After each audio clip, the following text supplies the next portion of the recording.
Yeah, I got this. Hello. Hello, hello. Welcome to the BB series number 0. I'm here with myself and Juice VGC as a caster. Introduce Hello. yourself. Hey, what's going on? Okay, round 1 should be up in a couple minutes. Anything you want to say before we start? I'm just excited. We're gonna have a lot of good Pokemon's gonna be played today.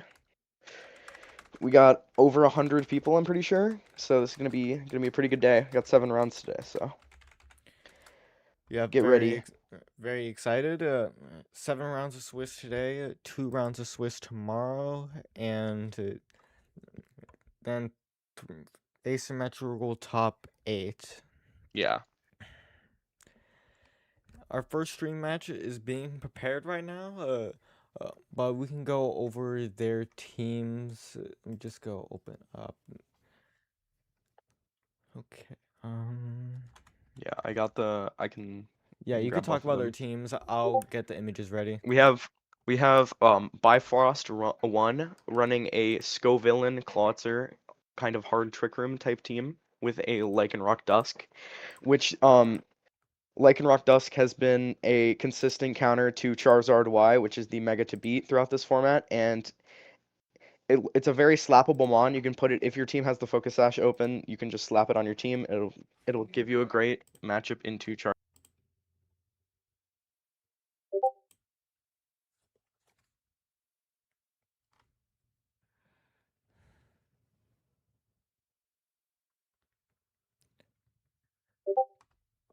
Did you cut out? Juice, you cut out. Uh, okay, sorry, we got technical issues. I'll let you know when it's back.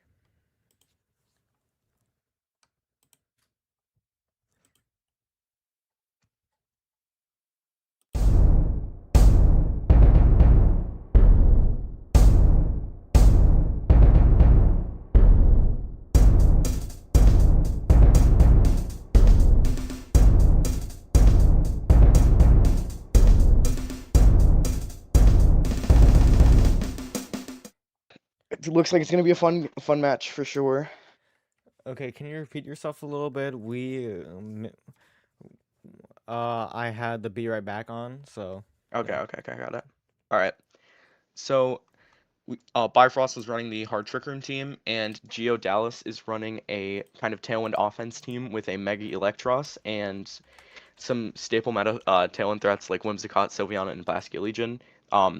Those mons can do a lot of like fast burst damage, which can often put your opponent so far behind that they can't really recover after you take those first couple of KOs. It's going to be interesting because the archetypes are very, very different. Okay, All yeah. right, Um, uh, I'm very interested to see how this match will go. Can you post the stream link the yeah, I in got the it. announcements channel? Okay, actually, put it in general because I don't think you have perms for that. Yeah, put it in general. Yeah, I got it. I'll pull up the team images after Wait. game 1. So let me just go find their table real quick. Yeah, I got it in general. Okay. Um, BB series. All right, cool. I was just making sure I could hear me because there was someone in chat saying that they couldn't hear me. Yeah, no, I'm here. We're good. Okay, We're yeah. ready. The Frostlass on Geo Dallas's team is very interesting. It's a Thunderbolt on I Frostlass didn't over notice Shadow Thunderbolt. Ball. I'm pretty I sure did that's not there notice to that. hit Bascu Legion because Frostlass does Yeah, not have access to Stab Freeze Dry, which yeah. otherwise it poses a pretty big threat for their team as it OHKOs everything there, and the only real check to it is the opposing Basket Legion. Mhm. Yeah, Okay. no. Yeah, no. Recently you've seen like a lot of Thunderbolt coverage on like Pokemon like Frigoraph, so they can hit mons like Basculetian and Charizard and like the occasional Toxapex, which has been rising in usage recently. And it makes sense that both Frostlass and Electros would have electric type moves because you're either bringing one or the other. You're usually definitely not bringing both. Mm-hmm. Interesting thing here is that Basket Legion also has Protect uh, over Aqua Jet. I wonder if that's a call to maybe stall out Trick Room, or maybe a way to bypass Kingambit's Sucker Punch Counter Cleave mind game. Yeah, very, very interesting. Okay, do you notice anything cool on Geo Dallas's team? There's Fake Tears Whimsicott on the team, which is definitely useful with mons like Sylveon and Frostlass and Electros. Um, which yeah, Um, it pairs well with a lot of the special attackers on the team. But then on the other team, there's Leech Seed Scovillain, which seems really interesting, and there's Heatwave on Skeledirge, which Skeledirge I can see as like a decent Trick Room sweeper type mon. This is a very Trick Room oriented team, mm-hmm. and Geo Dallas doesn't have one of those King Gambit type Trick Room checks, so it's definitely Oh going wait, to be interesting. uh, there is an issue right now. Bifrost locked in the wrong team, Oh shoot! Oh so no! we're gonna have to be back to the casters for a couple seconds. All right. No. Oh no. Hey, best to get the technical issues out of the way first. Mm-hmm. Okay.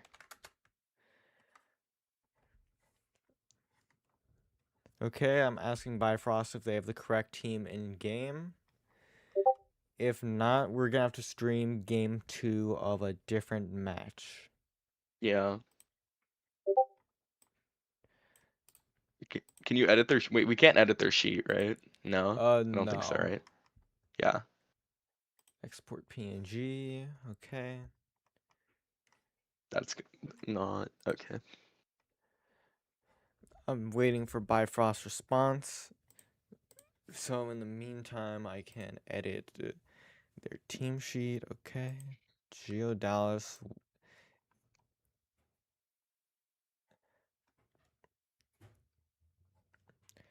Now, okay, Geo Dallas was. No, Geo Dallas was the Electros. Yeah, yeah, yeah. Okay. That's correct. That's correct. Two-person in chat, we're gonna stream a game. We're having some technical issues between the two players right now, as one of them has the incorrect team. We're sorting it Yeah, out right now. Hopefully, it gets fixed.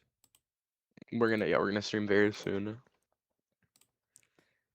Also, it's kind of hard to navigate which match to stream round one, just in case people don't show up and stuff like that. Mm-hmm. Yep, we are going to pick. We're going to pick in between times. And next time, it's really Yeah, hard to do that for round one because we don't see who's bringing what till the tournament starts. yeah. We have we have a bunch of matches already finished, which is really funny. Yeah. Okay. Or did they wait? Did they wait? Let me see. Did they respond? Okay, apparently it's ready. So let me go Okay, I think it's transition ready. back over here and spectate. All right. Yep, they both gave each other the good luck, have fun. All right. Let's see. Did the right team lock? Um. Yeah, I think that. Yeah, that's right. Yep, That's right. that's the right Okay. team. Okay. Okay, so what do you expect in terms of leads here? I 100% expect Geo Dallas to lead with something like Scovillain and Fergraph because that's a very like surefire way to set up Trick Room. Because none of the spread moves on Bifrost's team have the ability to pick up the KO on the Fergraph because Fergraph is a very specially bulky mon, and um there isn't really that many like even a Blizzard plus Hyper Voice probably will not pick up the KO on the Fergraph from Bifrost's side. Mm-hmm. So I I feel think like the trick room here is pretty free. Like maybe a skull yeah. villain, Farigiraf lead with like. Actually, I don't even think you need to lead Farigiraf here, and Yeah, I don't think so either. mm-hmm. Because I Okay. think Allied has the bulk necessary to take every attack. All right. And game one is up. We see the Electros Garchomp lead from Geo It is the Dallas, and Scovillain. then It's oh, Fergraph the names are Scovillain. got Oh, switched. the Let me go names are switch with. that. Okay, switch it. Yeah. It's fine. It's fine. Yeah. Um, yeah, we have Bifrost leading the Fergraph and the Scovillain. This is a very easy way to set up Trick Room. I could see Bifrost clicking even like a Protect Trick Room to try and get like a cheeky physical or special defense Moody boost, which can allow redirection for a long time. This Electros has the Mega Stone and Elevate, which if this thing starts getting KOs, it's gonna snowball. You've seen uh attack boosting abilities on other mons like Calyrex Shadow Rider, Calyrex Ice Rider, and other formats that have dominated metas. All right, we got the Mega from Geodalis on the Electros and the Mega from Bifrost with the Scovillain. So no Moody boost, but Scovillain does have Spicy Spray. We do see the Protect from the Fergraph from Bifrost. Archomp does use Rock Slide. Okay. Okay. Does it flinch the Scovillain? Oh, is it So an Garchomp's gonna get overheat? burned. That's all. Overheat? Maybe a leech That's seed? that's a lot of damage. Jesus. Um.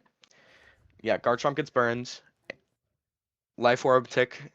Garchomp's taking a decent amount of recoil. The Electros goes through Thunderbolt into the Into the Farigiraf. Farigiraf. Okay. Oh, the Scovillain flinches! Oh, my Mm-hmm. first turn of the tournament Rock Slide flinch. Wouldn't be Reg MB without Rock Slide flinches. This is still this board state is still kind of even though, as Scovillain is still able to click Rage Powder, and Garchomp will not be able to pick up a KO Yeah, I'm with pretty sure Rock it's Slide. impossible to KO the Farigiraf right now. Yes, it is Maybe not the possible to position KO could be Farigiraf. pretty bad if Rock Slide gets a Rock Slide flinch onto the Farigiraf. And the Electros picks up the KO into the Scovillain, which allows Electros to get a special attack boost. Mm-hmm. Oh yeah, Scovillain does click the Rage Powder. Elevate. Yeah, Yeah, Rage Elevate. Powder is clicked. Let's see. It is Rock That's Slide. It misses. Okay, it hold misses the on. Scovillain. There is apparently a team sheet issue. No Let me. way. There's no way. Wait. Is there? Uh, Wait. yes, Garchomp does not have Rock Slide. What the heck is going on? Okay.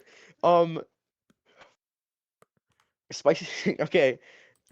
Is this is it a wait, how do we do this? Is this voiding the game? Does this void the game or is this I think this will be a game loss. okay, got it. And then they have to change they have to change it in game to match the sheet, right? Yeah, I think so. I'm pretty sure. Mm-hmm. Okay, I'm gonna have to make a judge report as soon as possible.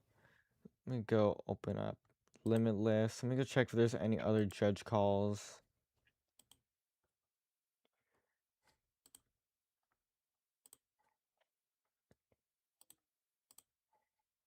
Tournaments. 0 open match issues. Okay, the platform will allow changes.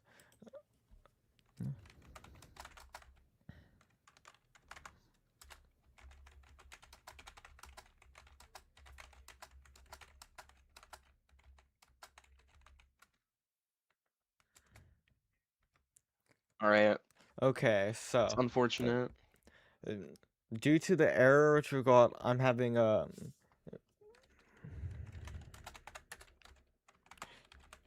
mixed up their names. Perfect. Bifrost is the one with the Yeah, with Bifrost is the one the with Trick Room team, Skullvillain. Uh, and Geodalis is the one with the team team sheet sheet issue. error.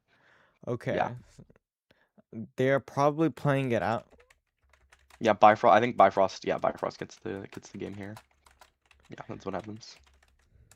It looks like they're still playing it out as they can't read the chat.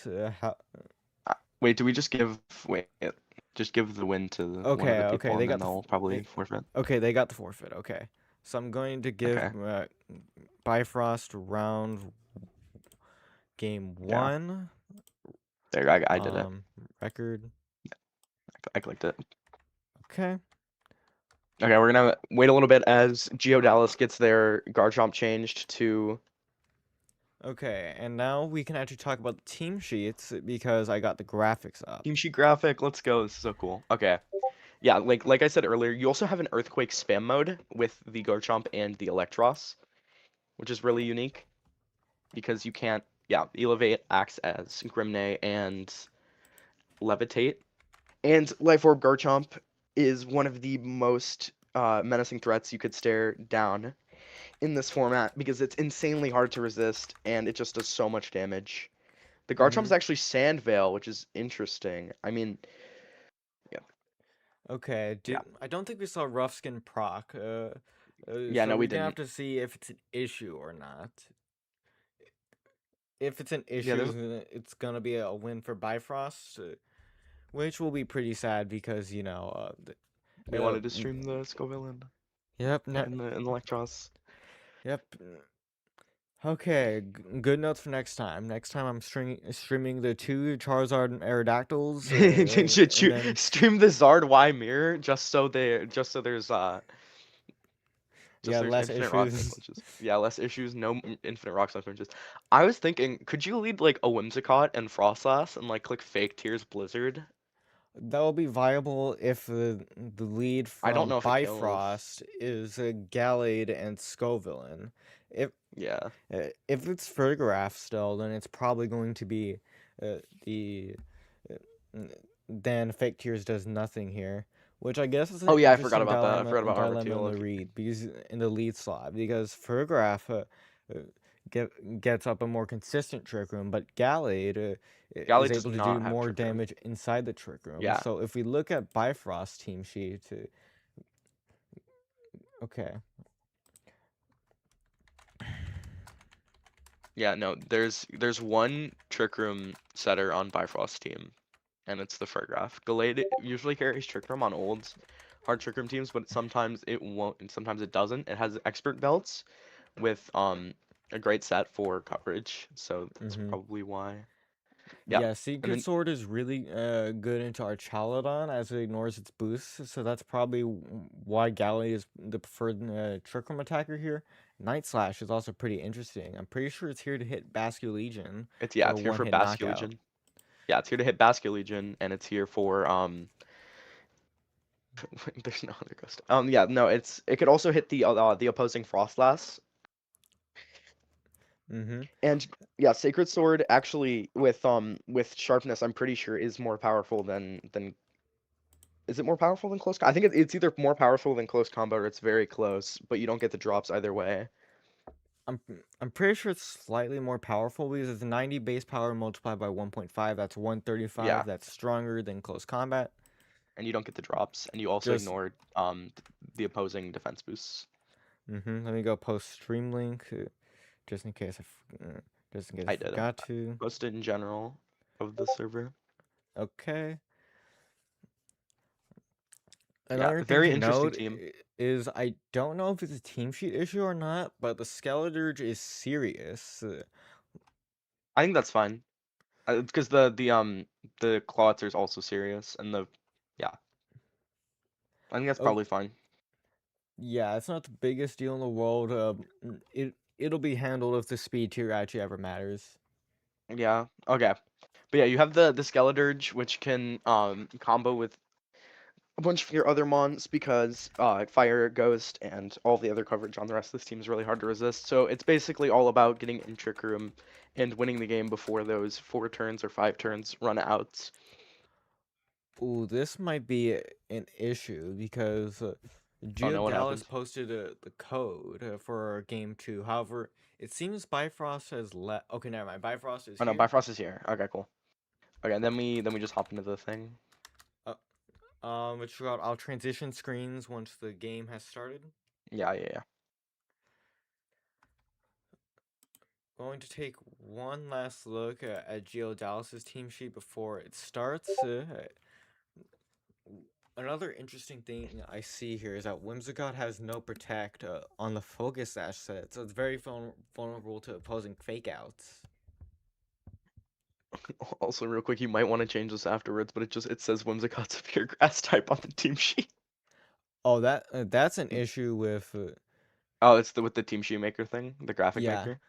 I Okay, have the got it. theme set to gold and silver, so it would be really funny if it was Oh, just Whimsicott's previous type. I'm gonna have to look into that. I just chose gold and silver as a theme because it looks better with the background. Yeah, okay. Yeah, no. This team looks very interesting. Both these teams are very fun. Let's hope we see a good couple of games here.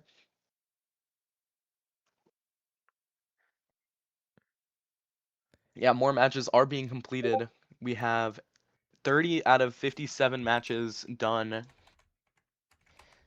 So the round is Mm-hmm. moving Okay, I right gave them the along. go ahead to start. I'm not sure if they were All right. asking me or Bifrost, but Yeah, nonetheless. no, that's fine. It doesn't matter there. They probably got it.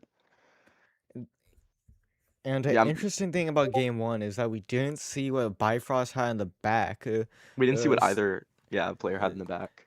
Since Geo Dallas especially is left behind here because not only does Bifrost have the game advantage, they also can adjust and bring whatever Trick Room Sweepers they want because Yeah. there's quite a few options. There's the Clawitzer, the Gallade, and the Skeleturge. hmm Yeah, like there's a bunch of trick room options. Almost everything on this team can work in trick room besides like something like Lycanroc. Lycanroc. Yeah. Lycanroc is actually a very interesting endgame sweeper in this Yeah. format on Hard Trick Room because it handles a lot of what Hard Trick Room struggles to KO in time, like Charizard and King Gambit. Yes. Yeah. Yeah, exactly. And Lycanroc has it has very good priority damage, so if you ever needed to just get something off of the field, you could probably do it with Lycanroc. Tough Claws boosted Excel Rock. Oh yeah, and that also works in Trick Room as well because it Yeah. ignores the speed bracket. Yeah, it does. It ignores. So yeah, most of the time people are like, "Oh, I'm too slow to use this move, so I use the priority move." He's too fast because there's Trick Room, and then you use the priority move. That is Yeah, that's actually a very smart team building choice. yeah. Because like most of the time you could still you could still bring it most of the time because I've played and tested with Lycanroc and some most of the time you're just spamming Excel Rock because a lot of the time you do meaningful chip with it. All right. The game is commencing. Let's see if the leads are the same or if one Team of them error, changed it up. infraction, severity, minor, penalty, game loss. All right, we have the different lead, Garchomp and Sylveon from Geodalis, the same Scovillain and Farigiraf lead from Bifrost.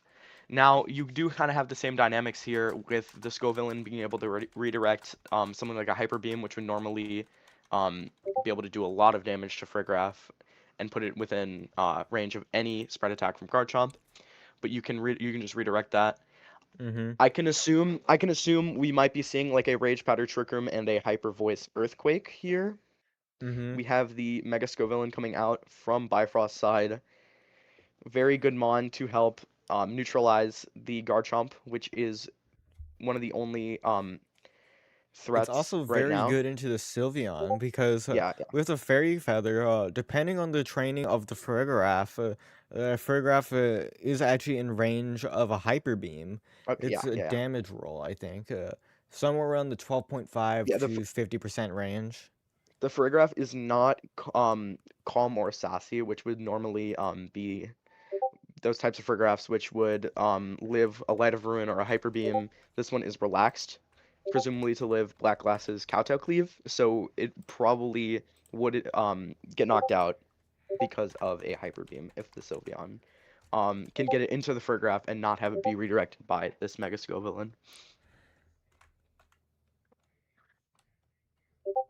Very interesting dynamic. We just saw a protect and um, protect from either side, and the moves whiff into both protects. We got a switch from Geodalis. The Electros does come out. Maybe we're seeing an Earthquake here. We do see the Rage Powder. Yep, Rage Powder is here. And No, we it's the see the Stomping Stomping Tantrum. Tantrum. That It does does a good a amount of lot. damage. However, the Garchomp is now burned. Yeah, So it's going to take a bit of health, and it's going to there it be is. in Trick Room. Trick Room Interesting is thing now about this up. position here is that Farigiraf doesn't do much damage to either of these Pokemon.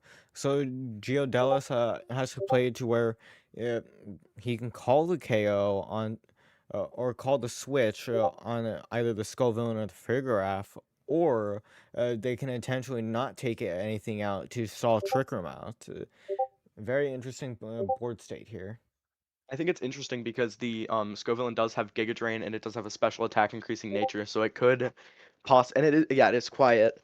So you could possibly gain back your HP enough to live these attacks. Comboed with it like a Farigiraf Psychic could do a decent amount of damage. The Garchomp does protect, and the Hmm. Mega Electros does Mega Evolve. We Psychic see a does go Psychic into into the Electros, and then if it's a Flamethrower, I it think is it's Giga Drain into Flamethrower. the Garchomp.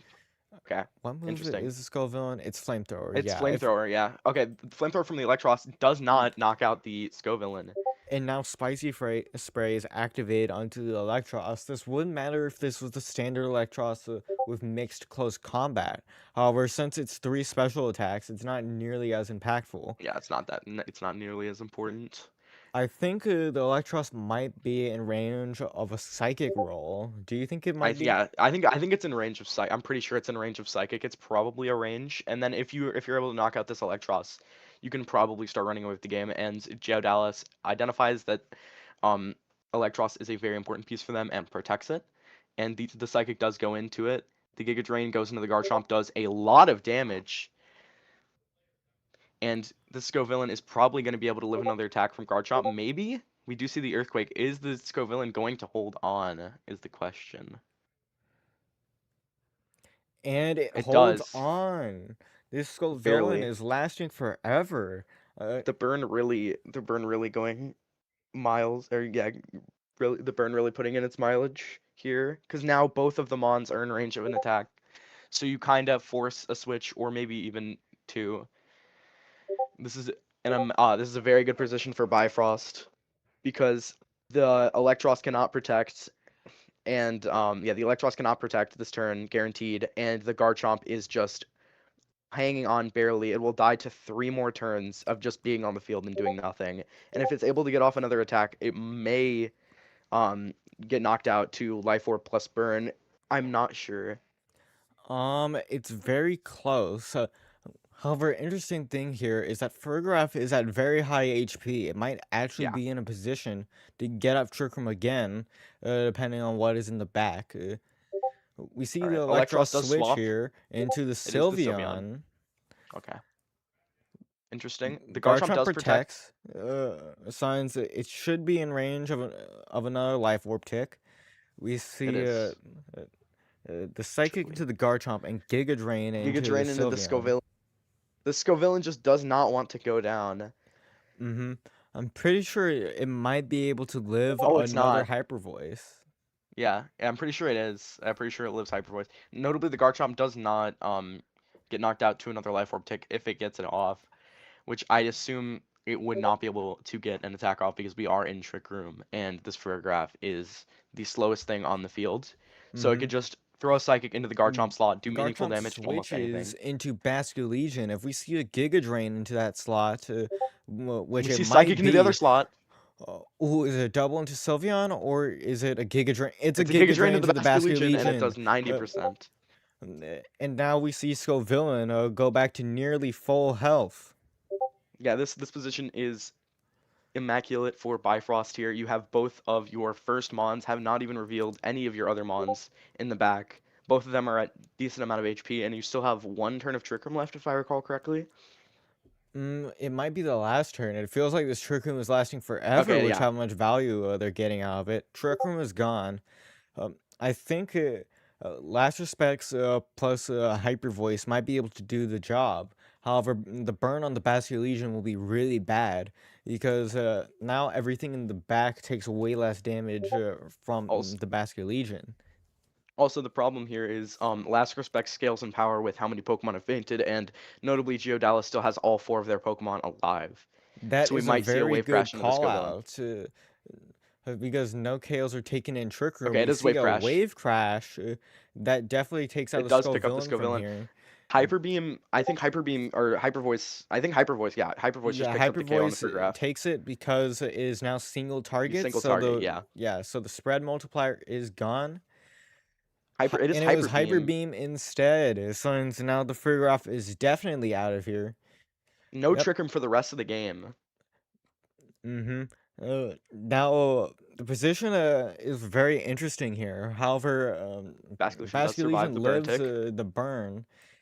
If there's a Lycanroc in the back, I feel like this could be pretty bad. Yeah, if this is Lycanroc in the back, I think it is pretty much over because Lycanroc has guaranteed two guaranteed attacks with the Focus Sash unless you want to double into it. There's It a is Gallade, Gallade, and then there's the Skeledirge. Gallade. Okay. This position does not look too bad for Geodalis here. You can slam some good damage into the Skeledirge, but it could also just protect, and Gallade could finish off this Basculegion. Mm-hmm. Uh, Interesting to note is that we don't know the speed tiers between the Gallade and the Sylveon. We do not know which one of them is faster. If the Sylveon is faster, there is a way out for Geodalis. Okay, the Skeledirge does protect, like we called out. The Wave Basculegion Wave Crash crashes into the goes Skeledirge. into the Skeledirge. Basculegion only getting off one attack Sylveon this has to game. recharge, Oh, I forgot and about the Psycho Cut. recharge turn. Psycho Cut So does is now, two yeah, it's KOs able. were taken. And so now we only have a low health Electros and Garchomp left for Geodalis. This is interesting because um yeah, it's interesting because Garchomp does have Earthquake. It probably does not it's not enough to pick up the KO onto the Skeledirge. Both of these Pokemon are very low health. The Hyper Beam, if that was a Hyper Voice in that prior turn, then because Sylveon was faster, it did recharge before it got knocked out by the Psycho Cut. You could have taken out the Glade and then it's full HP Skeledirge against three of your Pokemon. Mm-hmm. That'd be a much better position for this. However, there might be a way out for Geodalis, is if it's an Earthquake Thunderbolt into the Gallade. The Gallade might get taken out here, and then it will just be an Electros or 1v1 against the Skeledirge. Gallade does protect. Okay, so if it's a double into the Skeledirge, this could be a really interesting position. Yeah, because notably, I think if yeah, the Electros has to knock out the Skeledirge on this turn, and if it does, it gets the +1 from Elevate. Do we see the call, or is it a Thunderbolt into the Gallade?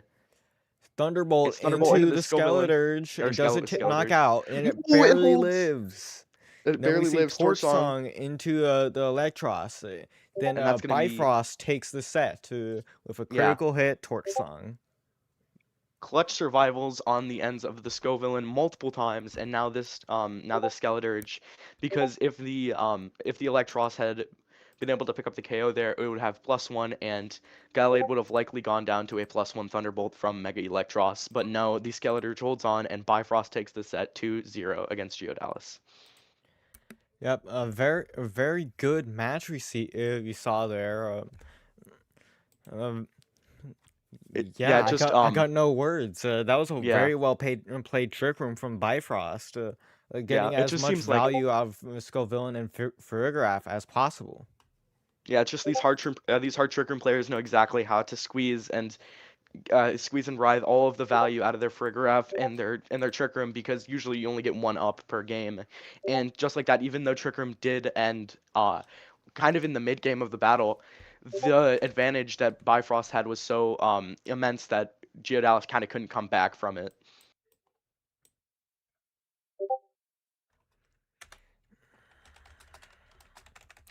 And yeah, that is round 1. Mm-hmm. We'll be right back. Yeah. Yep. See you guys round 2.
continue.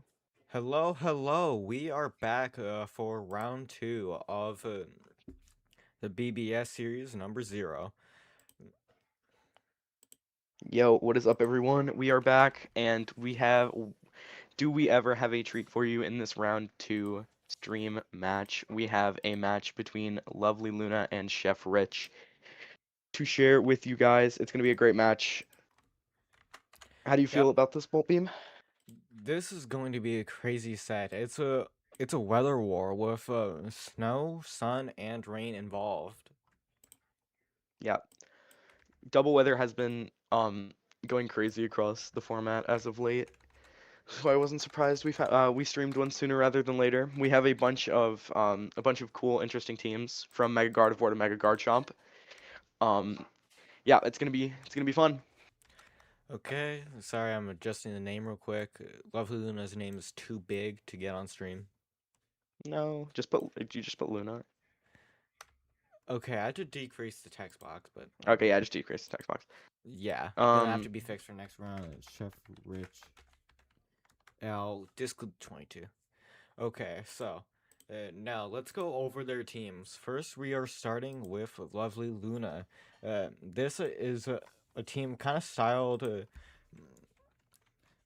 around Mega Aerodactyl. It's kind of like uh, a Reg 8 MA team. yeah, this reminds me of the one team in Reg H with like the Kingambit and the Magmar and the Ninetales and the Sneasler, where you have a mode that's just setting up Swords Dances with Kingambit, or you also have a mode that's just spamming Dire Claws and Blizzards with Sneasler and Ninetales.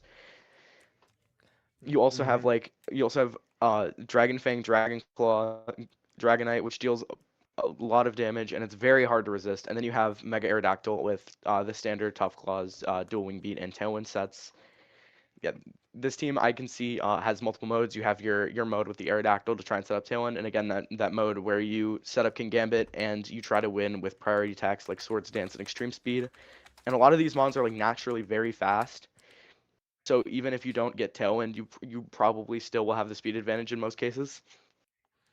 Okay, since there's issues with the room, I'll also go over Chef Rich's team, which Yeah. is a very interesting adaptation of the Rain team Yes. the Sun Rain team that won the Grand Champions Festival Encore. The main adaptation here is that Mega Charizard Y has Hurricane uh, over Solar Beam. Uh, this Yes. is actually a very interesting choice. Very smart as well, because the Venusaur. Is the main grass type here, so that's the usual check to Basculegion. Exactly. Since Charizard has room for an extra move, which Hurricane is very smart in particular here because Rain not only makes Hurricane 100% accurate, it lowers the damage of fire moves, since Heat Exactly. Wave Yep. is not nearly as clickable there. hmm And yeah, like you also have the Mega Swampert over the normal Basculegion slot, which does make this team more of a rain team with a sun mode rather than the double weather team, which could bring uh four of the mons whenever or wherever. But yeah, Mm-hmm. the adaptation of the Swampert, and there's also I don't think there's many other things that changed from this to the double weather team. I think the double weather team was Bold Pelipper. I think that's probably it. Mm-hmm. Yeah, like you've seen a lot of people like running the Hurricane Zard adaptation, and a bunch of people in this tour even are running the Hurricane Zard adaptation to this double weather team Yeah, there's like three or um four. because I think like Heat Wave, Fire Weather Ball, Water Weather Ball, and Hurricane is still really hard to resist in this format with and like even the mons that would normally resist the Solar Beam variants like Dragonite or Hydreigon don't resist Hurricane, which makes this team very strong. Mm-hmm. And seemingly right now we are going into team preview. Uh, No way. Lovely Luna versus Chef Rit. Actually, I just realized No, Luna's it's on name the wrong has an side again. Change it. It's on the wrong side again. ah ah Hey, we'll get one of the 50/50s right eventually. It's okay. It's okay. yeah. The thing is, it was correct before. It's okay. It's okay. Uh, Don't worry. it was correct before, but then the room had to be changed due to issues. Let me go increase the size on this name. Okay. Yeah, this is very interesting. Definitely going to be a weather war. There's going to be a lot of different weather coming out. You might not even see the Alone Ninetales, but you will surely be seeing a weather or two from Chef Rich here. Mm-hmm. Alolan Ninetales is very interesting in this matchup. It does never melt ice, and it's most likely trained to Oko Swampert with Freeze Dry. However, the light screen might get in the way of that damage calc, and Hmm. game one is starting up. Let's see what the All right, leads are. On we Lovely have the Luna lead. side, we see Skull Villain and Mega Dragonite, which It's is regular. Dragonite is very much an issue for this team, and we see the aforementioned Grimmsnarl next to Yes. Swampert. Yeah. Scovillain's main purpose here is to get a burn on that Swampert, so it can't start sweeping your team because most of Lovely Luna's team does take a lot of damage or even get one shot by this Swampert, especially with the rain boost. Which the Swampert being here means there's likely the Pelipper in the back for Mm-hmm. Chef Rich here, and this Dragonite can just start doing a decent amount of chip to this Swampert immediately with those Dragon Claws. The Grimmsnarl is probably, or yeah, the Grimmsnarl is likely going to either set Reflect or Parting Shot into Pelipper here on this turn. We do see the Scoville and Mega. In some cases, you could see Scoville and Protect and again try to get Moody boosts, but there is Grimmsnarl with the potential of screens. Okay, So you both wouldn't, Mega Evolutions are used here. Let's see if it's a Protect on the Swampert. Because it could maybe be a Protect Parting Shot. We see a Parting Shot with no Rage Powder. This is most likely to be a Giga Drain into the Swampert. but is the Scovillain going to survive? Because like I aforementioned earlier, the Pelipper does come in for the Grimmsnarl, giving the Swampert the Rain boost and the Swift Swim boost to its speed. And I'm And pretty sure that'll be a knockout. And we see Scovillain it. does. Oh wait, it It lived. lives Wait, it on lived. It one. lived. Wait, it lived. I Yeah, it forgot if it lived. was EV'd for that. However, recoil is taken. Yeah, Since that mitigate. Since now Giga Drain's back in KO range. Spicy spicy extract extract. into the or into the D Knight. Okay, this is a decent position. This is a very good position for Lovely Luna Oh now. wait, hold on. Let me go check the team sheet actually real quick before I I think say it's right. anything I bad. remember. I remember seeing it. I remember seeing two grass Okay, moves. I'm pretty sure it's no protect. no, it's protect. Okay, Rage Powder comes out. This Dragonite can now just start laying down extreme speeds. The Spicy Pelipper's extract Tailwind, is correct. Spicy extract is correct. and this Scovillain will finally get knocked out. That Scovillain hanging on one was so crucial for Lovely Luna here. The And then Pelipper the does get knocked Pelipper out by a goes +2 down Dragon Claw. to the +2 Dragon Claw. Spicy extract proving that it's a really good tech on this team. I didn't even notice that at first. Yeah. Now the Swampert is, it could knock out the Dragonite with a Ice Punch, but now it does not have the Rain Boost, and it cannot get the Rain Boost for the rest of the game as this Pelipper has been knocked out. So Now this is this looking like Dragonite, an insanely good position for Lovely yeah, Luna. yeah, because the Dragonite can just start laying down very strong physical attacks into Chef Rich's team, and the Ninetales could easily finish off this Swampert here with a 100% accurate Blizzard. And if I was Chef Rich, I probably would be scared knowing that if I brought the Pelipper, I was likely bringing the Archaludon, and the Archaludon The does Blizzard probably goes get, off and it KOs both Swampert yeah, Grimmsnarl. and Grimmsnarl. Yeah, forgot its name for a second there. Did the critical hit matter there? I'm actually very curious. Maybe to knock out Grimmsnarl, but probably not in the grand scheme of things here because Lovely Luna had a crazy advantage going into Hmm. this, and I would not be And then surprised if it's a Chef Rich, yes, forfeit from it is a Chef forfeit. Rich, and we see game one going to Lovely Luna. That Scovillain surviving was crucial because if the Scovillain went down, then Swampert could have easily just started laying down all of those very, very strong physical attacks into, yeah, physical water attacks with the rain boost. And especially because the Pelipper was on the field for the rest of the game, and it could easily switch in and switch out, depending on if the Ninetale swapped in, because they, Hmm. they pretty much was game on the spot when Pelipper went down, because you can't get the Swift Swim boost for your Swampert, and that pretty much derails your entire game plan here.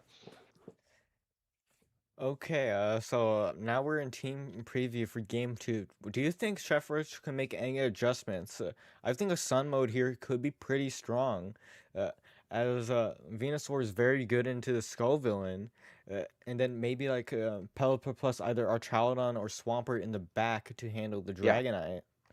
Well, Then the Dragonite let's. does have low kick, so it could if the spicy extract does come out, then it could possibly knock out the Archion in one shot, and it's gonna be Zard Venusaur. Um, Venusaur does This is ignore. very advantageous for Lovely Luna. Actually, I'm pretty sure Lovely Luna has some chlorophyll. Actually, is it chlorophyll or the No, other it's one? Moody. I'm pretty sure. It's it's Moody. Also, Okay. the Venusaur from Chef Rich's side is packing Sleep Powder, so you could Mega the Charizard and Sleep Powder this Dragonite, so it can attack this turn, and you can just start getting some decent chip on it because Dragonite was the MVP for Lovely Luna in that last game after Mm-hmm. getting the Spicy Extract off. It's by far the But biggest threat on her team because it doesn't take much damage from Charizard or Pelipper.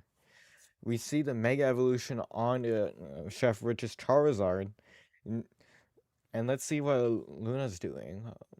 Drought is we set we up. do get the droughts. And it's a Okay, we do double get the double protect to try to prot. get a Moody boost. If this is a Moody boost to the special defense, or maybe even speed, this could be very important.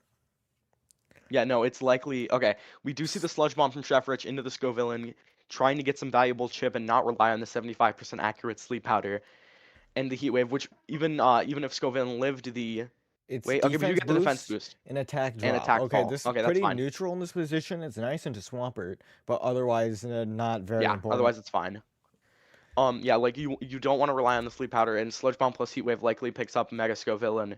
If that was a special defense boost, Scovillain would have likely easily lived both attacks, and Lovely Luna would have been in an insane position. But now we're just gonna have to see what happens as both of our players gather a play. Oh, Okay, I Sludge forgot the Bomb. thing for round two. Oh, okay, we do see the one hit knockout into the Scovillain, which I did not expect. I thought Scovillain may have hung on there. It does go down. Let's see, what does Dragonite do on this turn? We see the Charizard Heat Wave come out, doing a significant amount of damage to this Dragonite. I believe the Dragonite is inner focus, correct? Yes, it should be inner focus.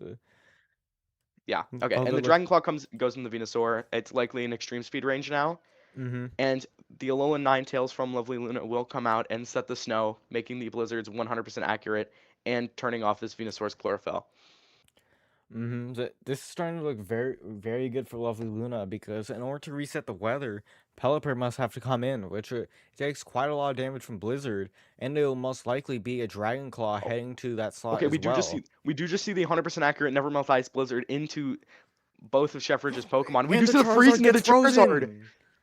Okay, Charizard is frozen. That is terrible for Chef Rich because if Charizard doesn't thaw this The turn, and it Charizard doesn't. is.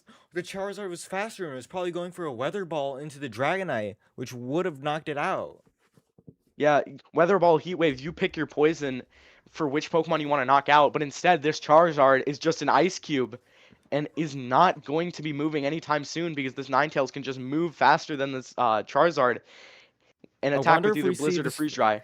I wonder if we see the freeze dry into the Charizard to Yeah, only either call the yeah. switch into Pelipper or prevent the stamina boost from Blizzard And that would we do just get the that would extreme give speed. to Archaladon, yeah. Archaladon. Okay. Yeah, We do Aurora just see Veil extreme goes speed Aurora up. Veil. Pretty safe play. Do we see a Flash Cannon or a Dragon Pulse here? Flash Cannon might be able to take out the That's Flash Alolan Cannon. This is Ninetales, probably going to take and out the it Alolan Ninetales. And lives it on holds! 5%. Everything in this game has been going Lovely Luna's way, and Chef Rich is going to force out his last Pokemon, which is likely that Pelipper. Oh, Or it could be check, Grimmsnarl. It is Pelipper. check the match chat, by the way. Check the match chat. Okay, I got it. Yeah, so This position is this is suddenly really bad for Chef Rich, as there's not much progress that could be made here. The best you can do is try to take out. Chef Pelipper Rich is doesn't bad. have Protect, so it's Freeze Dry will guaranteed knock out the Pelipper. Yeah, And then it's Freeze Dry just the knocks out the Pelipper. Archaladon standing against the next 3 Mons. Yeah, the freeze kind of set the play in motion. Even if you didn't get the freeze, Lovely Luna would still been in a good position because you Have were able to probably start laying. Sneasler in the back Yeah. to handle whatever is here. You see the Electro Shot Yes. as a last resort, most likely going into the Dragonite. But let's see. Special attack Rose. And then it's it not looks to be into Dragonite. It's into the Dragonite. Okay. And it The lives. Dragonite does live due to the Aurora Veil set by the Alolan Ninetales, and I think that might be all she wrote. Um, but this Archaludon is very healthy and it does have stamina boost, so you never know with these Archaludons. It is calm nature, so it is going to be able to take those blizzards or these freeze dries if Luna does not want to miss or want the chance to miss a little bit better. GG Freeze is dry were does come said out. in the chat. However, we're letting it play out to the Yeah, we're gonna very let it end. play. Freeze dry into Freeze the dry, Dragon Archaludon, Claw. and then Dragon Claw into the Archaludon. We get to see Archaludon take one last KO. Yeah, the KO is likely going to be into the Dragonite. Um, yeah, the freeze from the Alola Ninetales was huge because it allowed Lovely Luna's Pokemon to stay on the field and maintain the Pokemon advantage. If Lovely Luna's Ninetales would not have froze the Charizard, it would have been a guaranteed, well, not guaranteed, but if Heat Wave would have hit the Ninetales if Chef Rich would have gone for it, had connected, it would be 2 versus 3, and Chef Rich would have the Pokemon advantage, or 2 versus 4, I think. And Mm-hmm. no, 2 versus 3, and Chef Rich would have had the Pokemon advantage. It is the Life Orb Sneasler, In the and back, and then that's the towel it throw is in going to be the from Chef forfeit, Rich. and Lovely Luna will be going 2-0 in the Bolt Beam Series 0. Very good match, very well played. There's not really much you can do with what happened. Chef Rich played Yeah. it pretty well for what happened. Mm-hmm. Though it was phenomenal board positioning from Lovely Luna. She never gave him the chance to breathe because there's so much damage being constantly output by the Dragonite and the Ninetales. Exactly. That's what happens with hyper offense teams in this format. You usually get one crucial survival or one crucial bit of RNG and you just keep going with the game. Like yeah, especially with +2 the ability to get a +2 Dragonite or just the general offense with this team with the Life Orb Sneasler and the Dragon Fang Dragonite. That was what a set. Great set played by both. Right now we have a total of 17 matches finished out of the 54. Mm-hmm. It was a So very we are fast match. very fast match, but we are going to be taking a break to sort out any judge calls and stuff similar. Oh, see you guys in round 3. See ya.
Throw up the graph. Yeah, Hello, okay. hello. We are back. We are back. Yep, we're going to be streaming a match between MB Ryu and Shike VGC. Juice, you can go talk about MB All right. Ryu's team real quick. NB Ryo's team is a Gardevoir kind of hyper offensive type team with obviously your Gardevoir and your Mousehold. You also have an expert belt King Gambit, which hits all of your calcs that you'd want on regular King Gambit, without having to sacrifice your HP for Life Orb. Um, you also have Komao, which creates a great second mode. Um, yeah, the second mode with the Komao allows very strong spread damage that doesn't come from Gardevoir, which can beat the mons that beat Gardevoir. The Gardevoir actually has Vacuum Wave, which is in place of what normally would be like a Trick Room or a other move on the like a Thunderbolt on Gardevoir.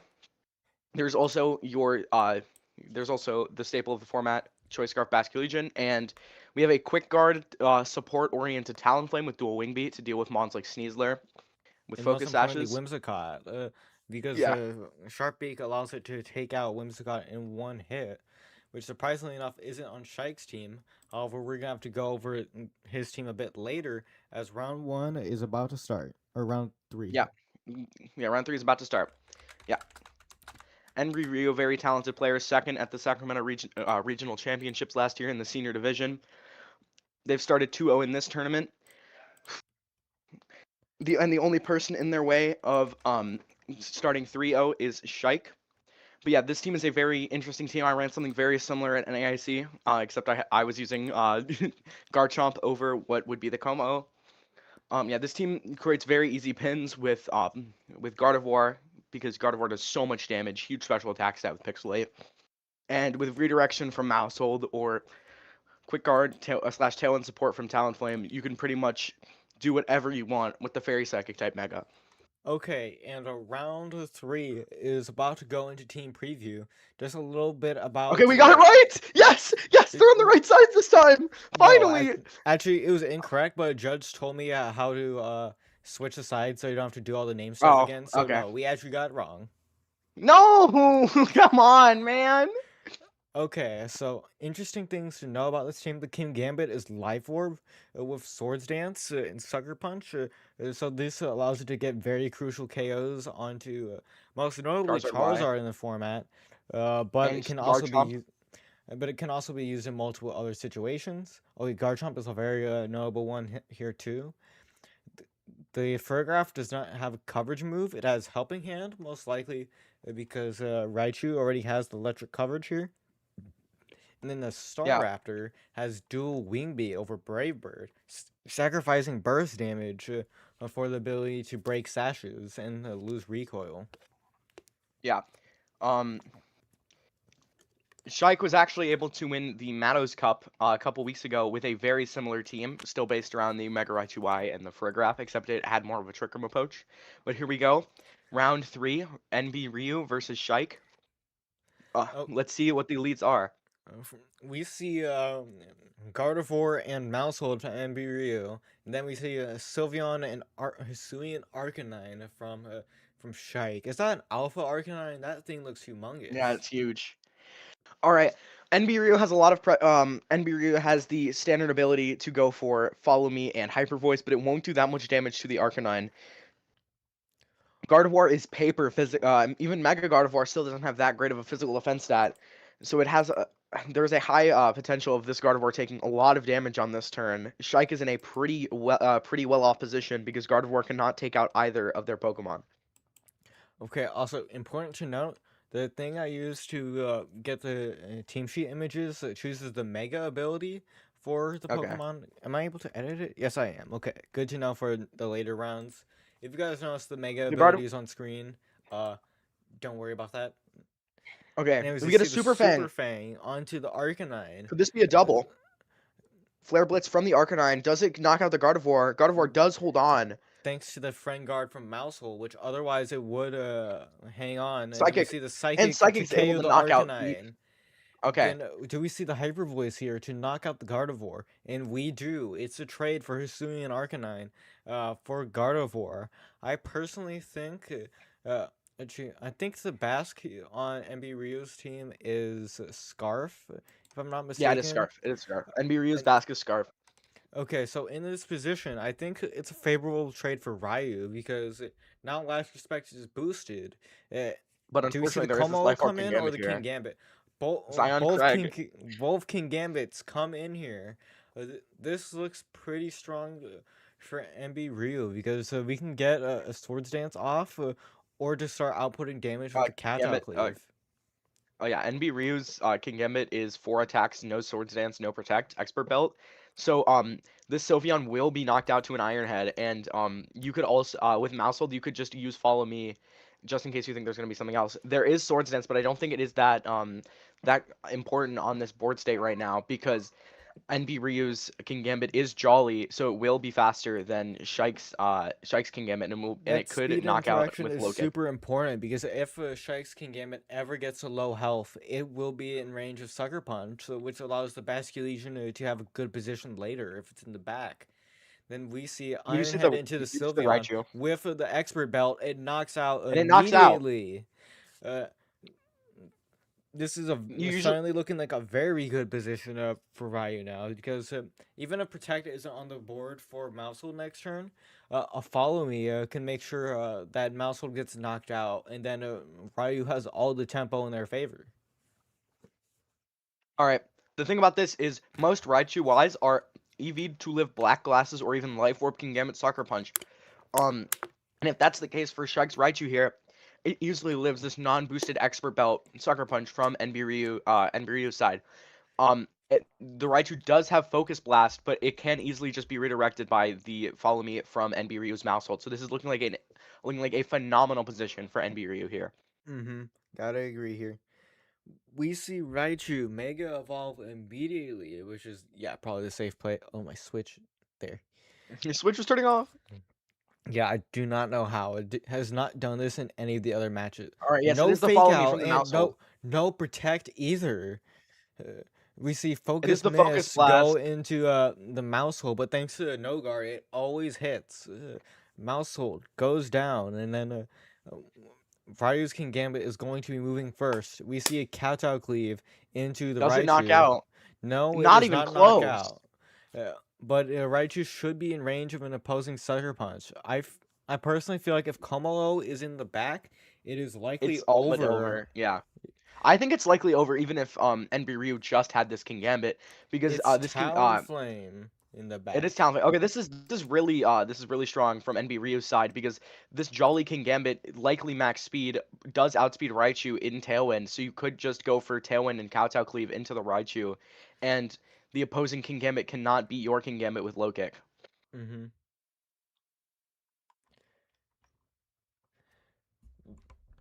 Wow, the positioning here has been pretty good by both players. However, the trades have been favoring a Ryu. Uh, just Yes. because they Okay. have better mons here. This King Gambit is going to put a lot of work in, though. Tailwind We do get the goes up. Tailwind, and Do the we Protect see from the the low Raichu. kick or Kowtow Cleave? We see Kowtow Kowtow Cleave. Okay. Cleave, that's safer, so yeah, expected.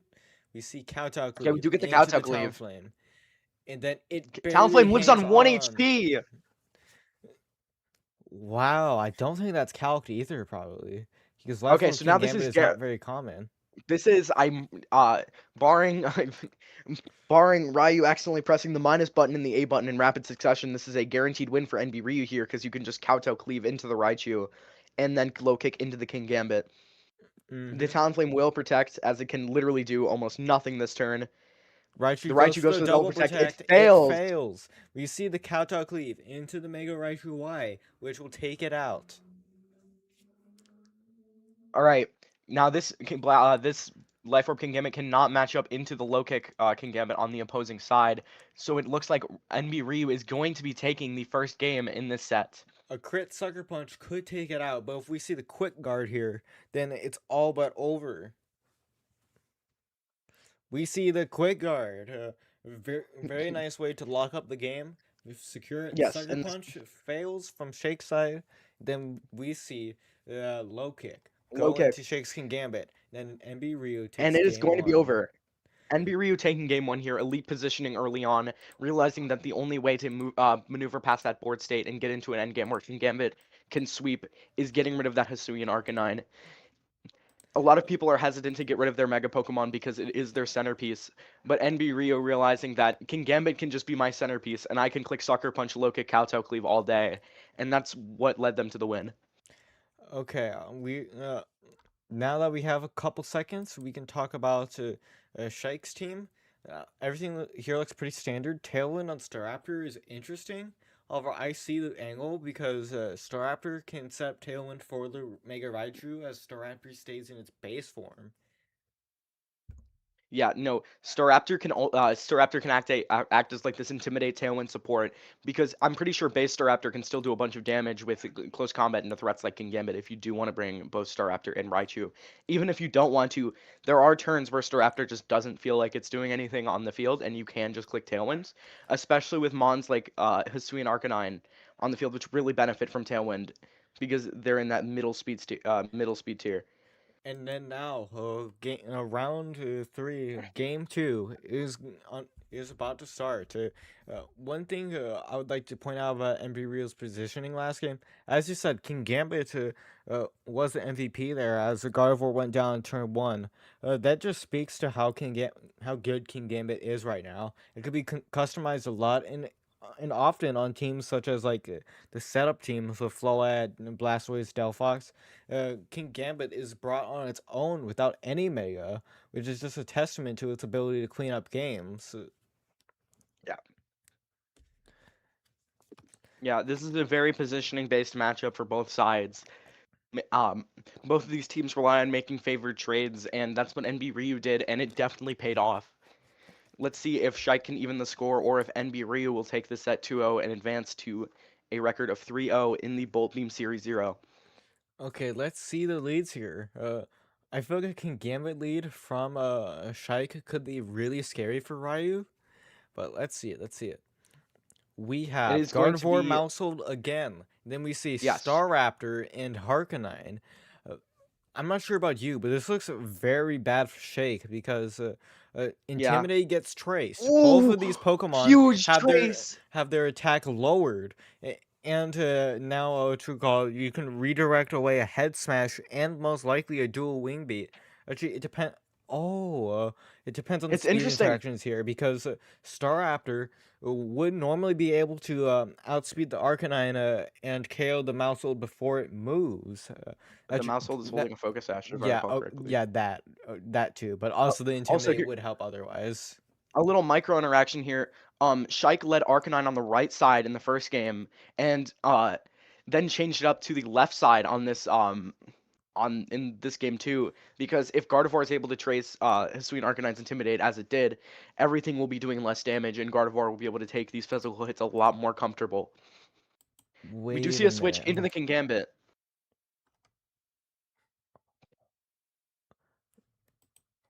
The Mega Actually, Gardevoir comes out the from Ryu. Arcanine does not have Intimidate, by the way. It traced Star Raptors to draw Oh, it traced Intimidate. Staraptor's Intimidate. My bad. My bad. Yeah. Okay, it's still still the same thing. You made me check the team sheet. I will not forgive you for this.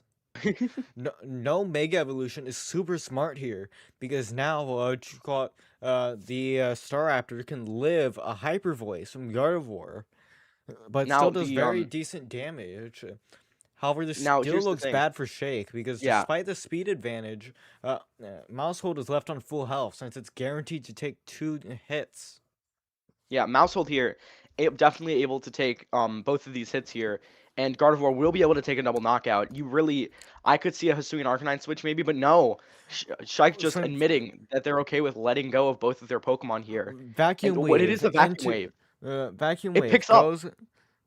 goes into the King Gambit. That I honestly don't think I agree with that play, but it's not a close combat.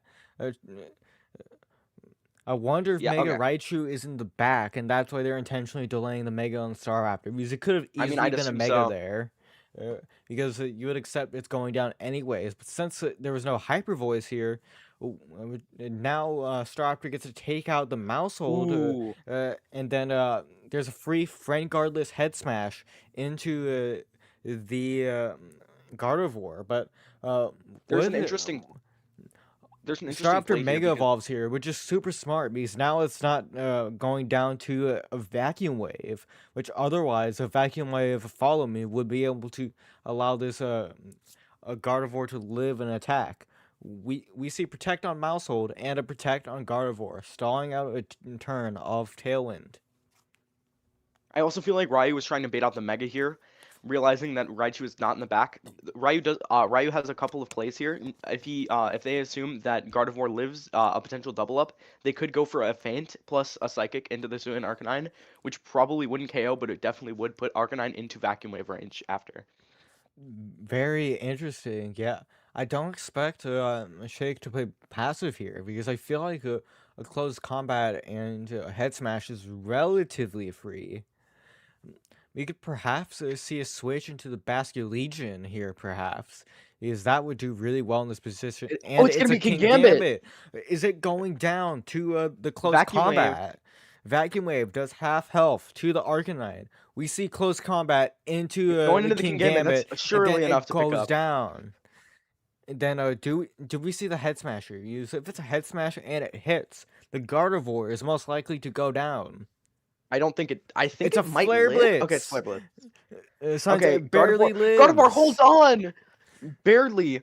And then Oh. Tailwind has been properly stalled out. This is a crazy good, or at least a very good position for Ryu now.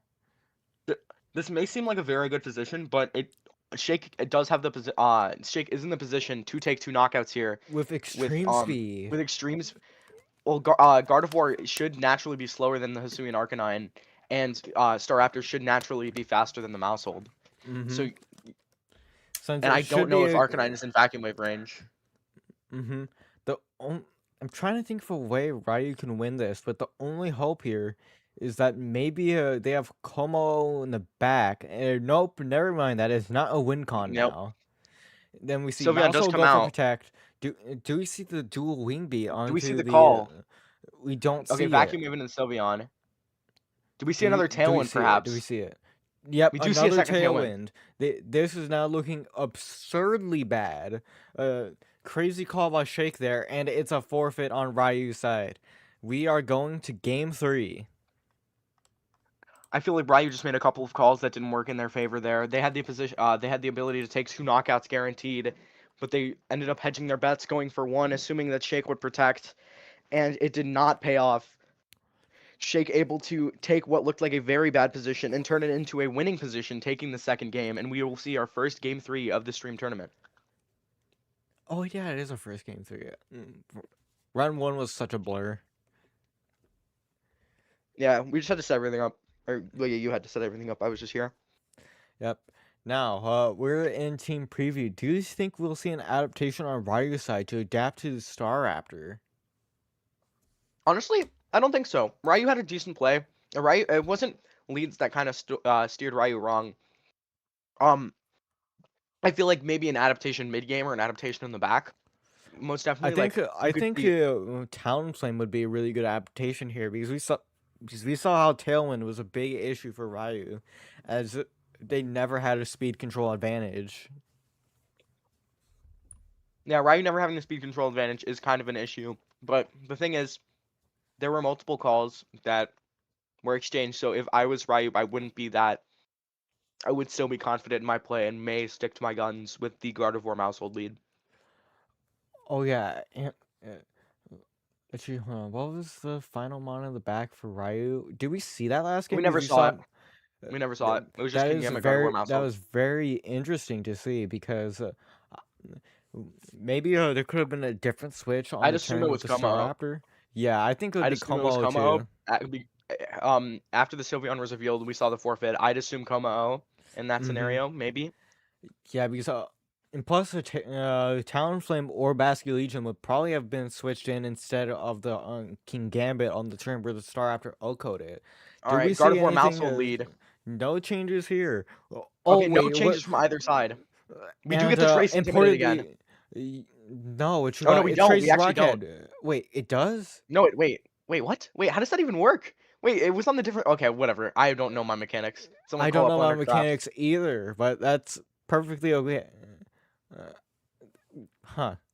That's honestly very That's weird. weird. That's weird. I Oh, didn't know. does it I just thought it would. randomly? Does it Oh, randomly it's random, I choose? think.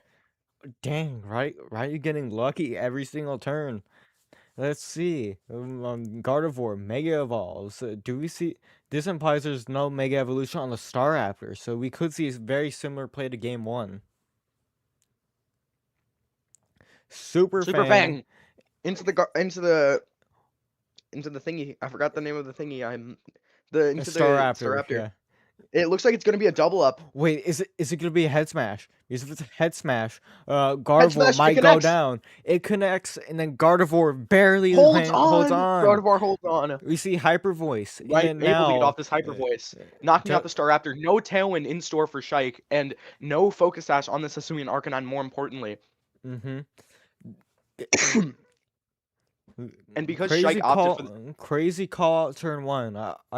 I wonder if the Staraptor Mega Evolved here, if it would have knocked out. Almost surely it would have, right? yes, yeah, for sure. Yeah, so it Notably was because not Shake a good opted to call. double.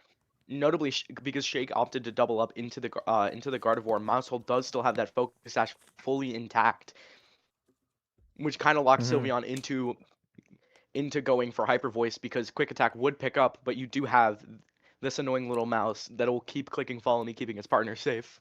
mhm. So now all the priority options here are kind of nullified. Is Yeah, it gonna be exactly. a protect from Gardevoir? That's a very interesting. Would it be a Protect Super Super Fang into Fang the is an interesting Sylveon? play, yeah. Yeah, It I think is. I think I kind of agree with that because now Sylveon might be in range of a Hyper Voice. I'm pretty sure it is. Bolt Beam. Yep. Yeah, no, this is an amazing position for Ryu because Gardevoir should be faster than the Sylveon, depending on training. Um, likely faster than Sylveon. Yeah. Um, Every call has been going in their favor so far. I feel like they're adapting much better into the more call heavy strategy Shake has been going for. Because all right, we as you do can see tell, the most Follow of Me these have and the been Swap hard Sneaking Gambit. predictions. We see a Yeah, Follow Me, Gardevoir Hyper goes for Voice. Hyper Does it Voice, live? and it knocks Sylveon out goes down. the critical There's hit. a crit. Does it matter? I I'm don't not know if sure if it it matters. matters. I'm not used to Gardevoir has an Gardevoir amazing physical. calcs. Gardevoir has an amazing special attack And set, then so I we doubt see it. the Shike does forfeit throw in the from towel. Shake, and then we see Ryu take game 3. Uh, that Ryu was not a letting that good match. game 2 loss shake them. Being able to keep making those calls, be confident in their Gardevoir to survive that double up, and denying Tailwind on turn 1, which pretty much ended the game in their favor. Hmm. Amazing play from Shike, being able to claw that game 2 deficit back to a win. But yeah, Ryu's Gardevoir and Maushold combination was way too much for Shike to overcome. What do you think, Yep. Bolt Beam? Very, very nice stream match. I had a lot of fun spectating that one. However, now it's time to take a break. See you guys for round 4.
Hello, hello, we are back. Welcome back. We are here for round number 4 of the Bolt Beam Series 0.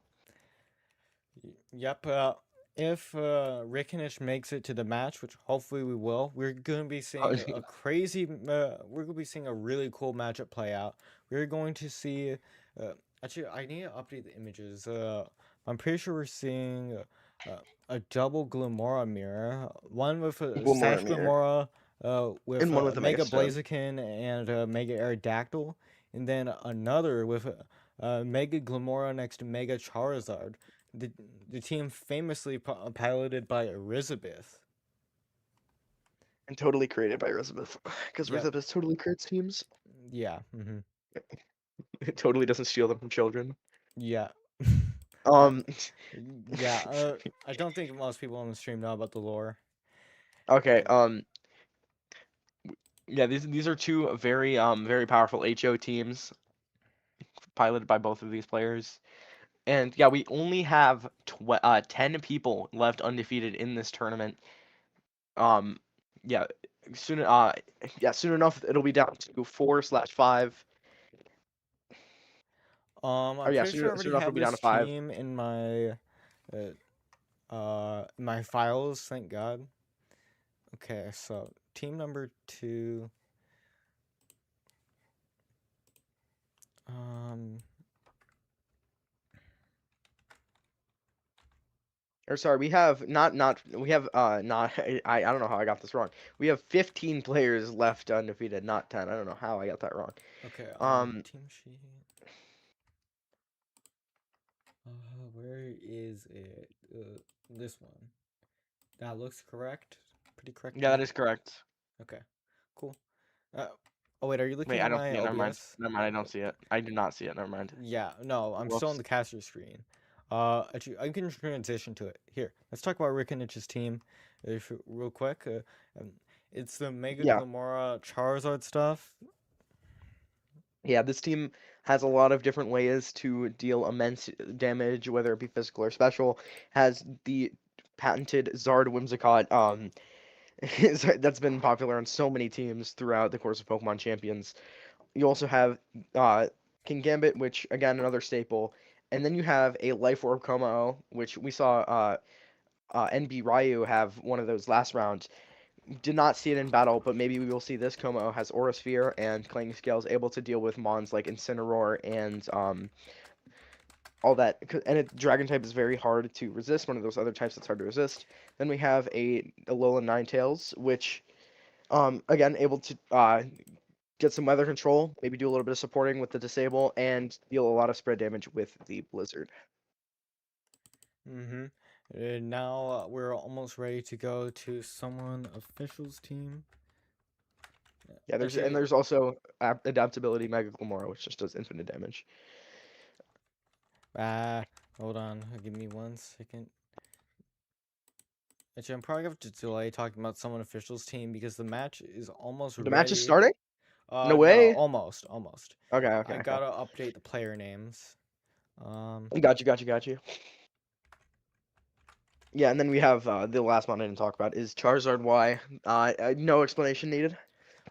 Actually, a little bit of explanation is needed here. A weather ball on Charizard is very nice with the dual weather because because now you get to have access to ice type coverage, which is extremely useful in this matchup. Actually, is it useful in this matchup?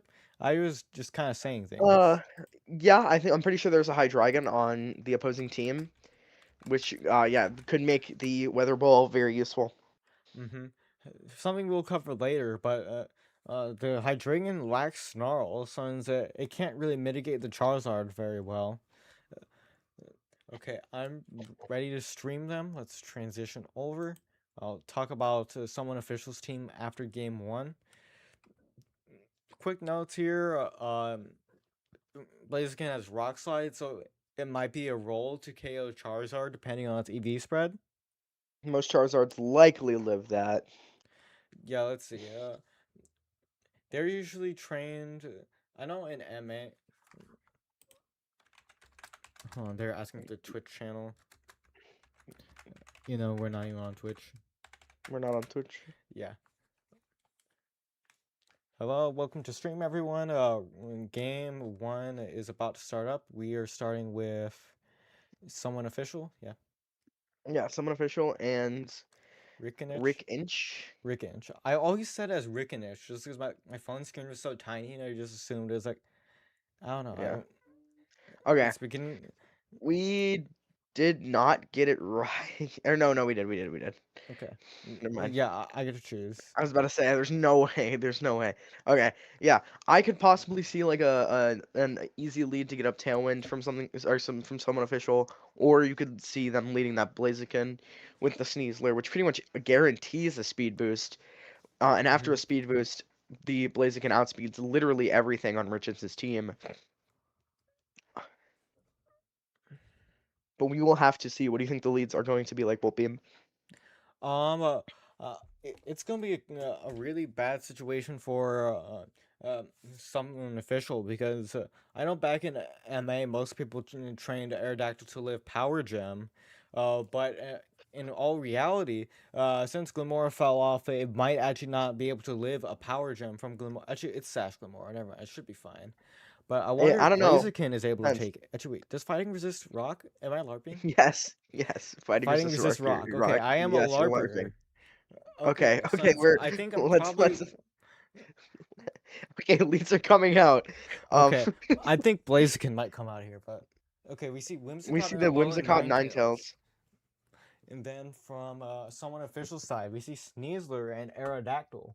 Yeah, As a like previous we nodded Sneasler to. Aerodactyl player, Encore is very annoying in this position. Uh, This is a very not. This is not a great lead for Rick and Shear because someone official has or sorry, this is a very good lead for Rickinch, my bad. Because Rickinch's Ninetales should always live a Sneasler Dire Claw, and it allows Whimsicott to set Tailwind and do strong special burst damage to both the Aerodactyl and the Sneasler. Here we are. We do see the Mega Aerodactyl come out, so there is no Mega Blaziken in store this round or this game from someone official. okay, so we see the fake out go into the Whimsicott.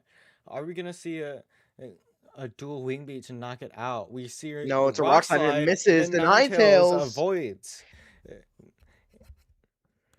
The Ninetales is going to be able to fire back and do so much damage with this Blizzard at 100% accurate with the never And the melt ice Aerodactyl boost. barely lives. Do we see a freeze? No. No freeze, but the Whimsicott can just set the tailwind here on this turn, given Mm-hmm. that someone official did go for the attack. And again, like I said earlier, that Ninetales should always live Sneasler Direclaw. With the snow boost to its physical defense, the Aerodactyl knows it's in danger, retreating back to its Pokeball, goes Then into we the see base Blaziken. Blaziken here. That is very interesting. The Mega on Aerodactyl allowed it to live the Blizzard, so that was very important here. But I wonder if we're gonna see the uh, Okay, Blaziken maybe bring predict. pay off, and then we see it switching to a freeze dry, not a Blizzard. Very interesting Yeah, choice. And Ninetales lives the Ninetales Dire does hold Claw. on. Any poison, no status. No status. And also, we did not see the Whimsicott opt to go for the Encore because of the fact that Aerodactyl could have just stayed on the field there and gone for a Rock Slide and properly picked up both knockouts. Mm-hmm. Now, unfortunately, this Blaziken does not have the speed advantage and has the potential of going down this turn. Base Blaziken is very frail. Does Moonblast Blizzard take it out? Maybe. I'm not sure, depending on how it's trained. Let's see. Let's see what The comes in. I Blaziken does think retreat. It's Glamora. Glim? Yeah, Glimora. Okay. Moonblast into who? Moonblast into the Glamora, Glimora. Very probably, yeah. good switch on someone official side. Is there going to be a drop? No No, drop. there Okay. isn't. We see Blizzard. Does a Chaos Sneasler. And Oh, I it lives can't on see it on my side. 1%! It lives on 1%, It but the places the Glamora! Glimora gets frozen. You see Dire Dark Claw Claw into the go Whimsicott! into the Whimsicott. And then suddenly this isn't looking so great for Rick and actually no, it's looking great for Rick and Itch because now it's just a reposition. My headphone's disconnected. Oh, One your second. headphones Oh no. disconnected. Haha. Oh. Anyways, Okay, my you're bad. back. We see the Como come in, which is very good in this position because Clanger's Soul, Clanging Scales should knock out everything on someone official's team. This Tailwind is going to need to be stalled out somehow. I mean, you kind of can't do that if you're something, or if you're someone official, because this Glamora is an ice cube. Brr. Like, Yeah, it's since kind it of cold can't right now. You Actually, can't I protect. could thaw turn one though I because think if I it's was someone frozen. official, Freeze was nerfed. I would have to go for it. Okay, we Yeah, do see the swap into We see Aerodactyl. Aerodactyl come in, which is expected. Yeah. Then we see Oh, this it does! thaw. Uh, It yeah, does thaw, so the freeze did freeze not was mean anything. nerfed in Pokemon Champions, and we're seeing how much that's mattering. We see Vacuum Wave Oh, we see pick out the Vacuum Wave knockout does pick up. onto the Aerodactyl. A very nice choice there because now his defense is not dropped. We see a Blizzard go into the Protect. Then now there should be one or two more turns of Tailwind. I think one, right? I think it's this the last turn of Challenge, yeah. Okay, If it so didn't, yeah. So now you could now the problem here protect is the Blaziken Aerodactyl's and then gone. The Aerodactyl's gone. You do have to sacrifice either the Glimmora or the Sneasler if you are someone official. I And think it would the have to be the Glamora, so Blaziken can get a speed boost, and then Sneasler can come back in and pressure a fake out. We see Kentucky Fried Chicken detect. protect, and then does the Glamora go for the double? It does not. Very It good play on doesn't? someone Okay. officials. Yeah, it's for I the mean, sake of board positioning because I think this yeah, is I the guess. last turn of Tailwind. It is Yep. better board positioning because you do get the fake out plus an attack from Blaziken. Mm-hmm. The unfortunate thing here is okay, never mind. I was gonna Oh say wait, that the Como Vacuum Wave. That is actually very yeah, important vacuum wave. here. The vacuum wave into the Sneasler. This is likely game depending on what the last mon is for someone official. Blaziken I could Blaziken probably is not gonna be able to beat this Como, unfortunately. Let's see. Como is at yeah, it's at a good enough percentage. Oh, my Switch is turning off. Switch. Yep. Yeah, no. Como is at a good enough percentage where it can easily 1v1 this Blaziken, and if you're someone official, you're probably thinking about how you can rebound this in game too. Mm-hmm.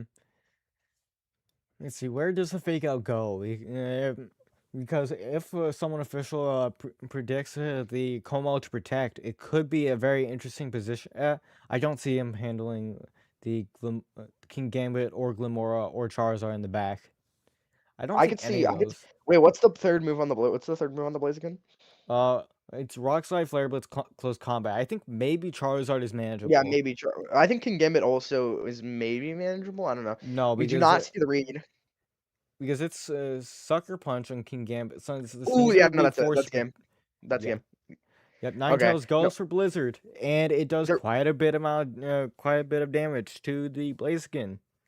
Critical hit, and maybe critical hit. not really It does not mattering. matter And then because the there's Sneasler. There is a full health mon in the back for Rickinch, and Rickinch is probably not gonna have to reveal what this Pokemon is. Mm-hmm. Because this Como is easily going to be able to take out the Blaziken with a 100% accurate clinging scales, life orb boosted, and we will be seeing you guys in game 2 likely. Mm-hmm. Very nice team from Rickinch because it gave them the ability to basically take even trades. However, since they were living every attack, which got the trades were not really trades. They were just quick knockouts, spreading damage very consistently across the board state, which allowed him to win pretty handily. No Mega Evolution required. Yep, great Okay, analysis there. Game let me 1 goes go to Rickinch. update the score. Great played by both. Maybe the rocks. I'm guessing the rock slide miss on Ninetales led to was a huge snowball effect because then it did Mm-hmm. no longer die to the Sneasler Dire Claw. And Sneasler is the white herb unburdened set Mm-hmm. on someone official side, and if you did hit that rock slide, you could just ignore going for the Dire Claw and instead go for the close combat, knock out the Ninetales, get yourself the unburden, and outspeed most of Rickinch's Pokemon in Tailwind, including the Ninetales, or including Okay, the we have yeah someone official's team on the screen right now, and an yeah. adaptation I could see being made for game number 2 is the Hydreigon because Hydreigon has moves to Oko pretty much everything on Rick Inch's team. Flash Cannon for Ninetales, Earth Power for Glim, Draco Meteor for Komolo, etc., etc. I feel like that could be a really strong bring here. Yeah, no, this is 100%. This is 100% good. But the problem is, if you do bring the Hydreigon, you have to find some way to deal with the Whimsicott because Whimsicott can just shrug off an attack with the Focus Sash, Yeah, and knock out the Hydreigon. and Hydreigon can't protect either, since it's a liability in Lim Whimsley. Glim Whims. Okay, and then we see Sneasler and Sinistra. That's very interesting. So you do see the call. the sort of lead call from someone official, um, because Sneasler with redirection is often very, very, very strong here because even if Rickon sets up Tailwind, you're leaving your Whimsicott vulnerable to a Dire Claw, and if Whimsicott does not get poisoned this turn, Sneasler can easily activate its Unburden next turn, given that it does not switch out. We do see the switch into the Glim. Whimsicott protects, and I'm guessing we're going to see Glimora protect as well. Sludge Or Bomb. no, It Sludge does Bomb. a decent half to the Sinistro with a Oh, and the poison. poison. That's not great for someone official. Do we see a trick on Machagacha? Machagacha, but depending on its damage and healing, due to the poison, it might actually be in range of another Sludge Bomb. No, I don't think it's. No, it is. It is. It is in range. It is in range. Yeah, It might be a definitely in range, but range. no, it's definitely in range. Yeah. It's definitely in range. Rick and Yeah, this Inch's is. Glamora is a mega, since it has the possibility to be knocked out by someone officials or Earth Power on their Glamora. Well, yeah. Does someone officials Sinistra have protect by any chance? Yes. Okay. So you could protect and call that the Glamora is going to attack into you, and you could Earth Power the opposing Glim and get it off the field and I think a remove potential Rick Inch's Mega. Aerodactyl switch could work here for the Sinister slot because it lives everything besides Power Gem, which is probably never going to be the move here, considering it Well, you doesn't could click KO Power Gem, especially Sinistra. because you're Megaing to cover her Oh switch.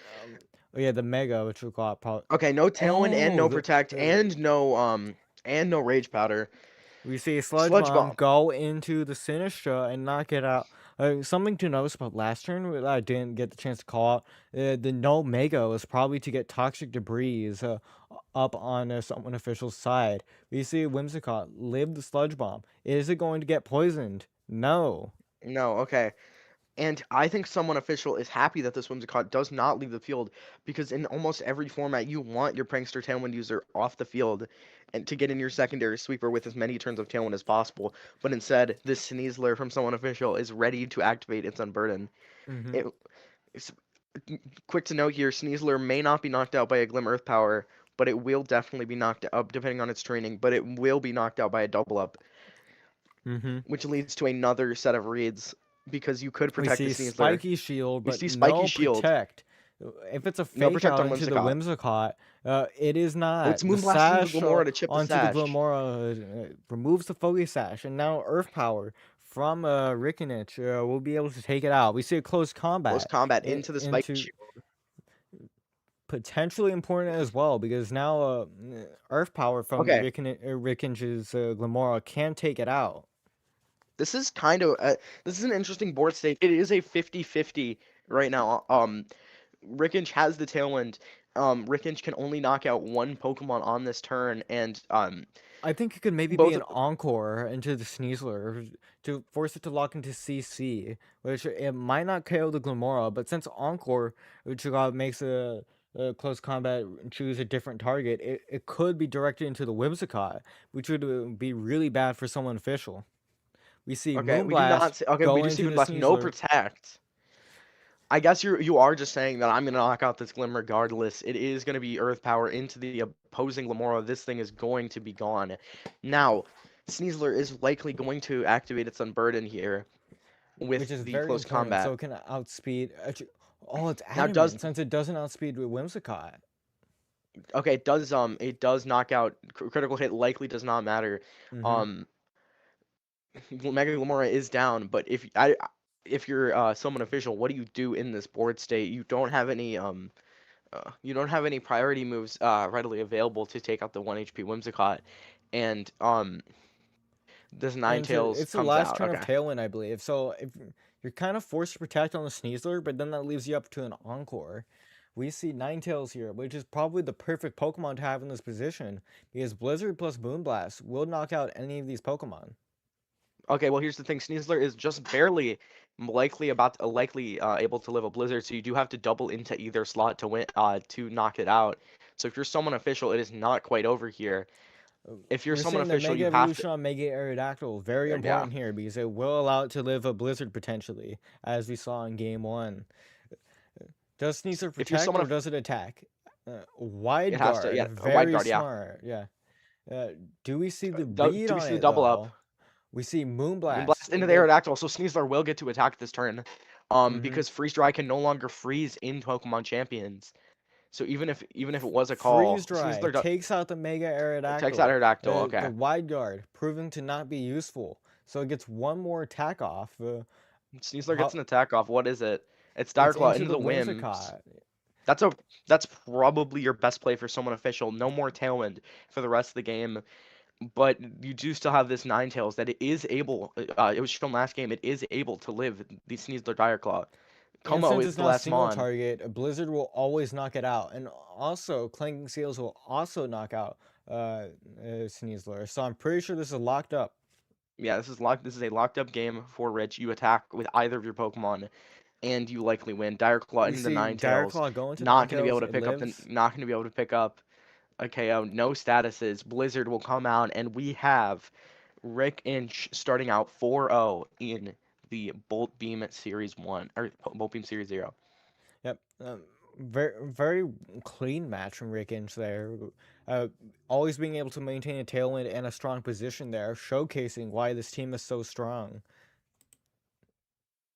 Anyways, we're going to be going into a break. We're going to see you guys in round number 5 for our first winning in.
Okay. Hello, hello, we are back. Oh, we have the usage graph up. It took a little while.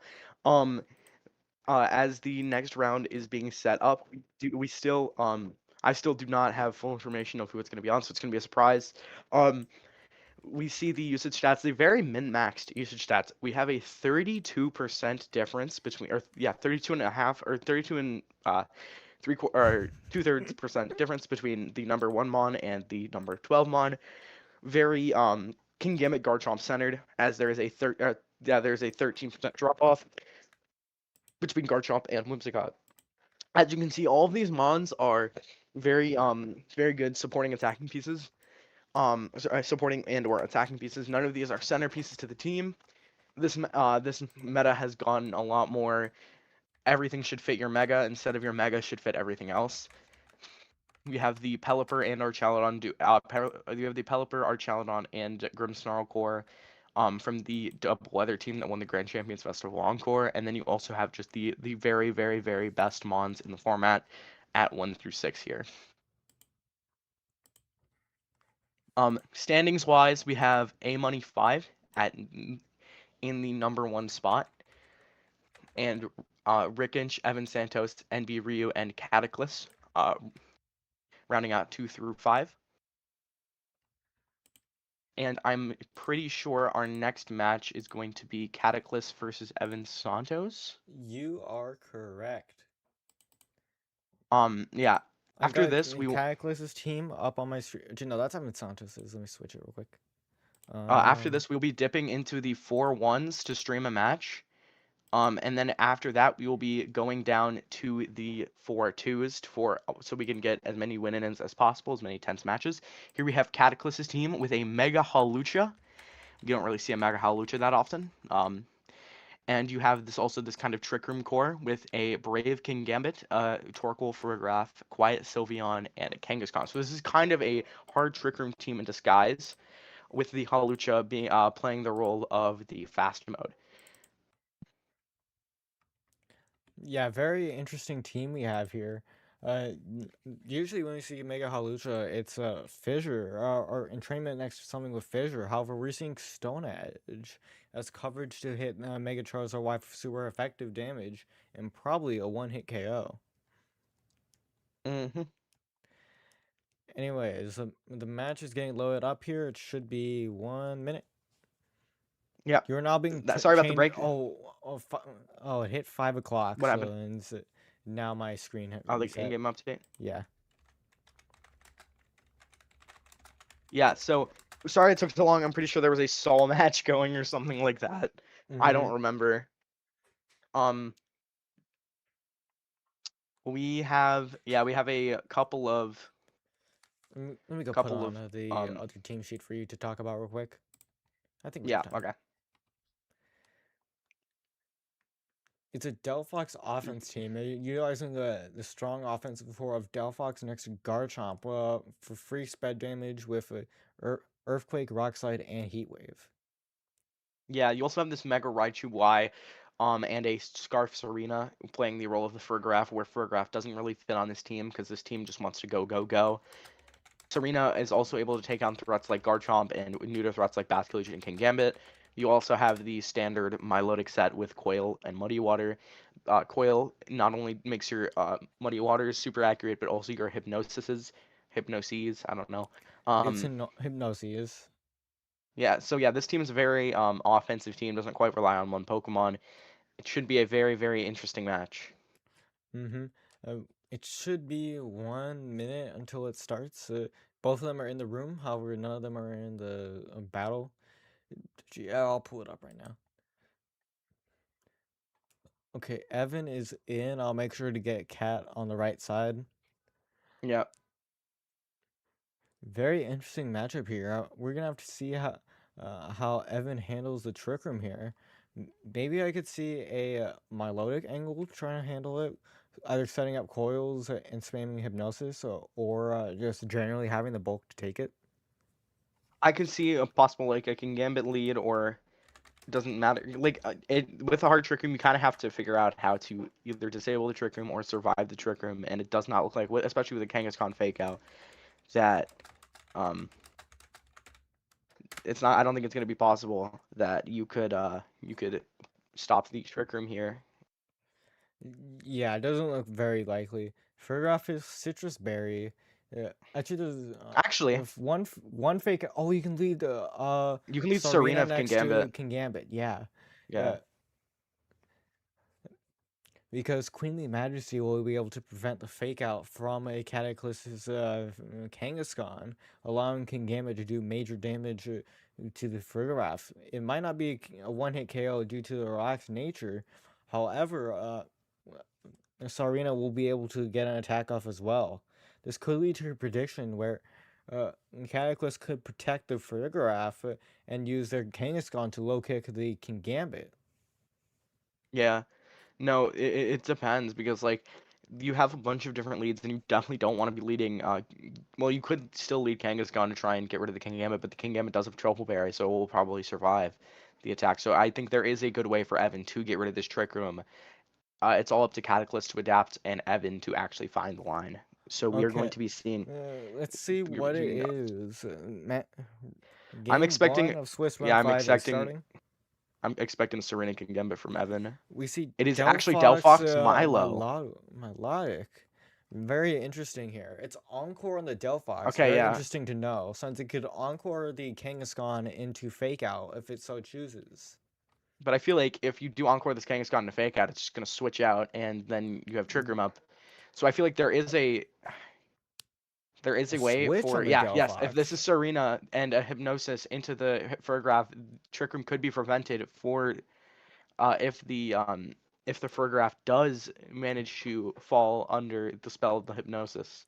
It could Kangaskhan just does be a Mega Evolve. it could be a coil here to raise Milotic's defense, so it We can have a take double less edge damage. into Serena, Double and Edge it's takes gonna out go the down to the Sarina. parental bond. That is a crazy read. That's a really good call out from Cataclysm.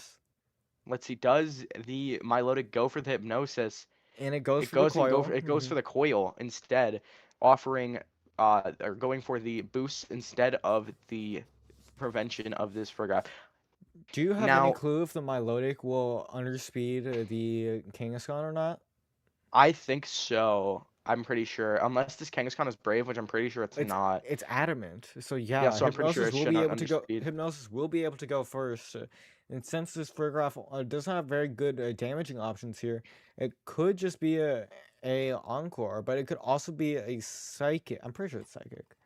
Yeah, it's like Okay, the yeah. unfortunate thing is you do have to go for the Hypnosis. You do have to land it because I'm pretty sure even with the accuracy boost, Hypnosis is not fully accurate. I'm pretty sure it's It's a eight. 80% only. It's 80% or 90%.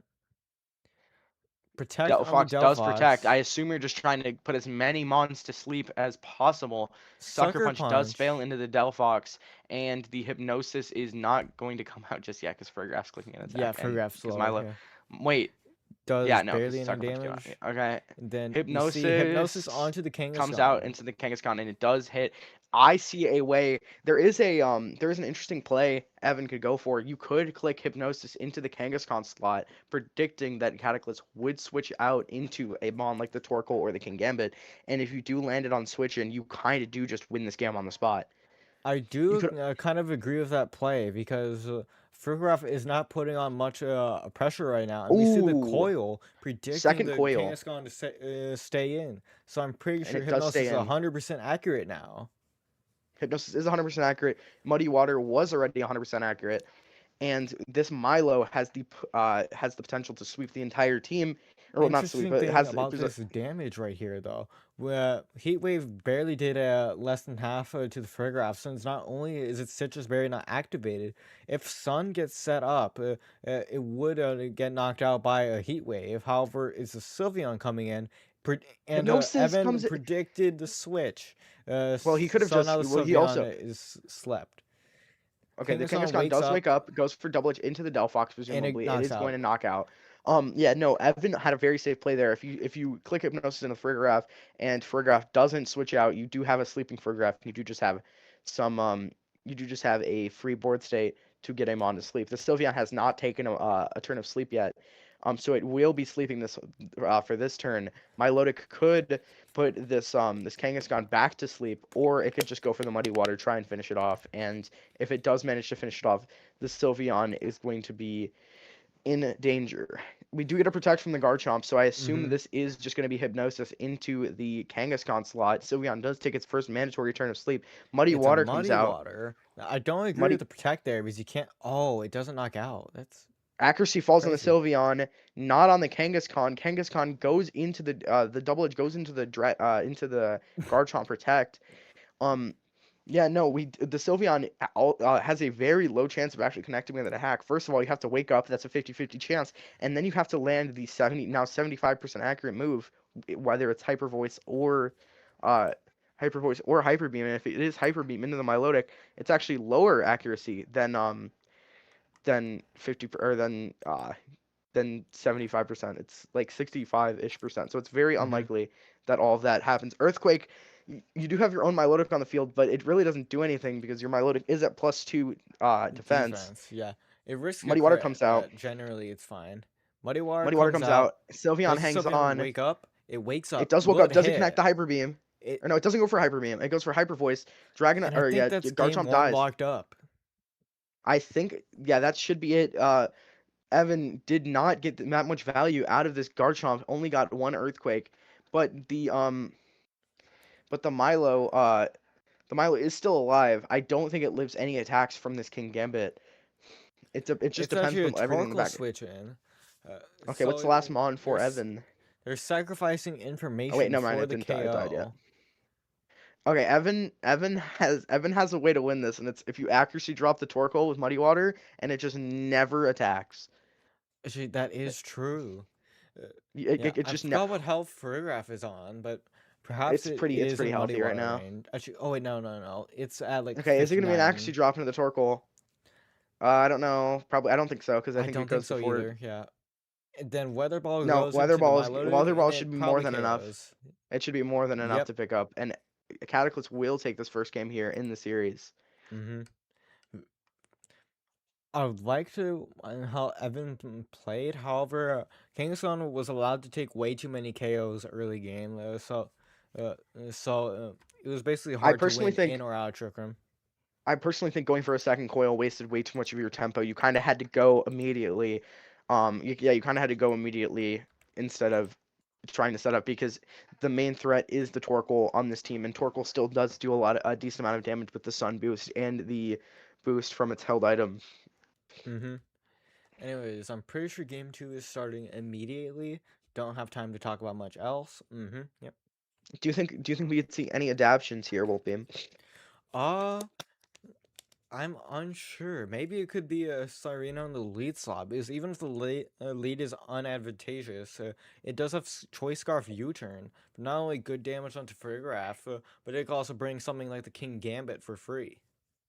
Yeah, I feel like if you do lead the Serena and King Gambit, wait, what is the nature of Cataclysm's Graph? Relaxed. Okay, relax. That is a plus defense nature. You will have to double up with the Serena if you do lead Serena if you want to take the knockout on the Graph. Which that could lead to a risk where Kangaskhan could attack. Alternatively, I could honestly not be surprised to see a Hawlucha lead because it does very good into Sarina, King Gambit, etc. I'm pretty sure Yeah, it's I just know. those two. I would. I wouldn't be surprised if you didn't see an adaptation from Cataclysm, but you did see an adaptation from Evan. Um, yeah, a lot of matches are now pouring in. We are 2 rounds away from the end of day 1. We will be back tomorrow for day 2 and Top Cut. Same time as today's Same stream. time, So, same place.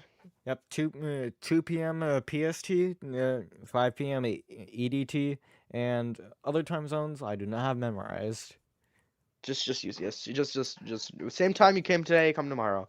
Yeah.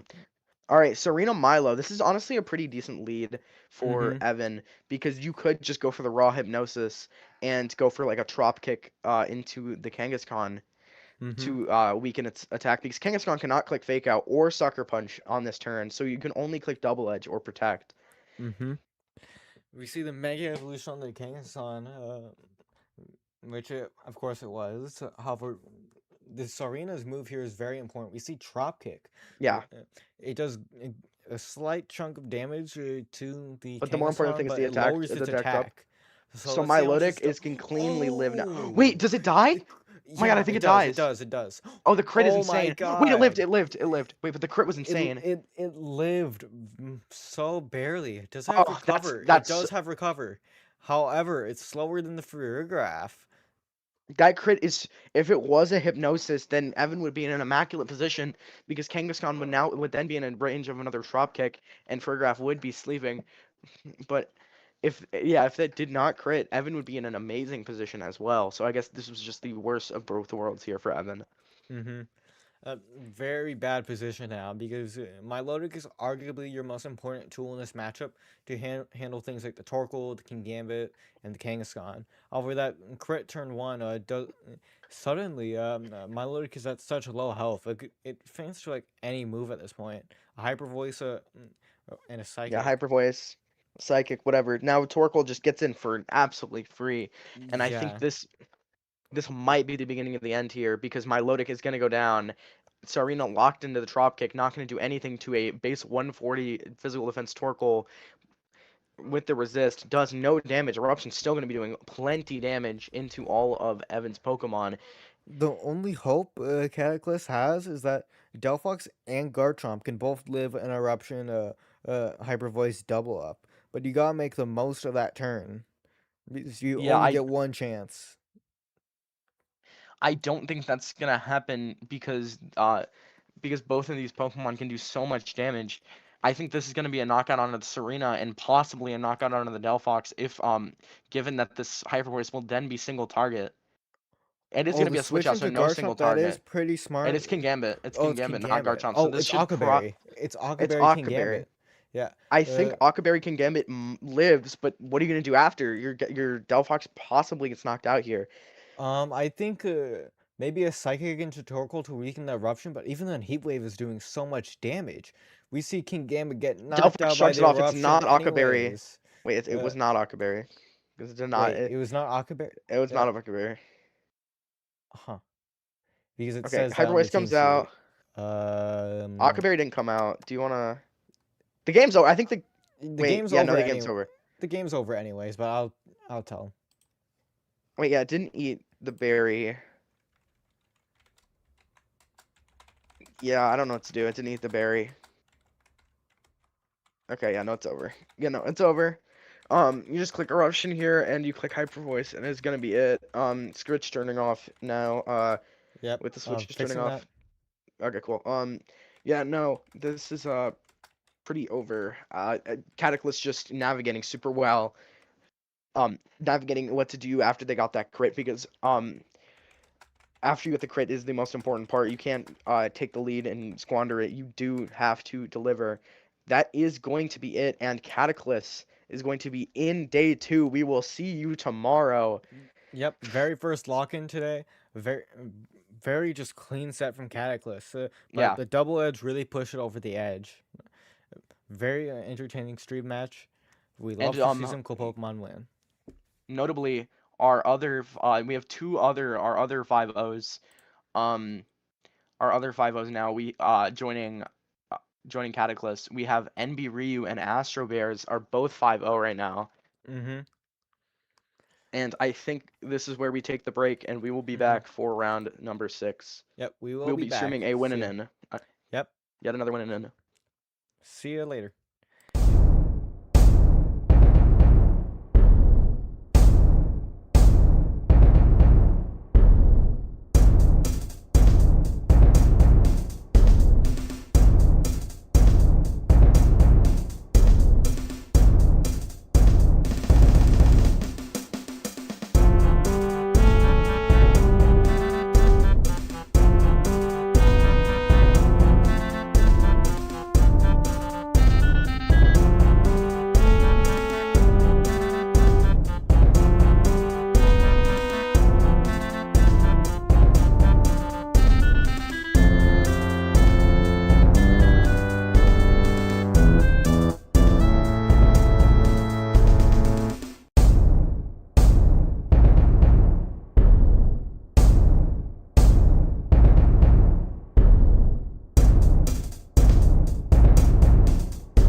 Yeah, Hello, transition hello, we're around. back, and We're oh, would you look back. at that? Mega usage. Mega usage is here. We have this is the usage per normal Pokemon. But yeah, we have 27% Charizard, Mega Y, and Staraptor are the leading Mons, which is kind of crazy. Staraptor is kind of more um a more niche type Pokemon. Um, By the way, Purple Meowstic is playing Rickinge, so they will not be on stream, yeah, actually. yeah, Yeah. damn. Okay, I think I know who I'm streaming. Actually, no, yeah, I think I know who I'm streaming. So anyways, yeah, you could keep talking, but I'll go. Yeah, no. And then these other Mons, this Mega usage is a very linear type Mega usage. Um, Yeah, like very linear. What do you expect? What you expect is what you're getting, but except for the Staraptor. Like you have the Delphox at 15% common on balanced teams, and then everything else is kind of just very uncommon in the tournament, let alone at the top level of what we're streaming right now.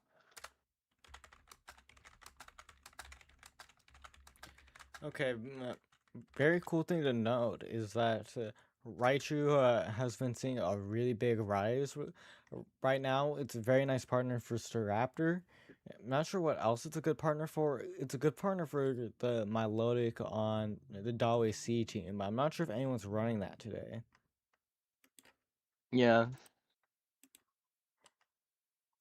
Uh, Interesting thing to note. Uh, Pokemon like Floette have, for the first time I've ever seen, have actually been seeing uh, a really bad win rate. It's like I'm pretty sure Floette is at like 37 right now. yeah. Floet's win rate right now is 43% win rate, which is not high. Well, Mm-hmm. keep in mind, uh, like Sinistra, it's cleanly in the top 10. It has a win percent of 37, which is not very high.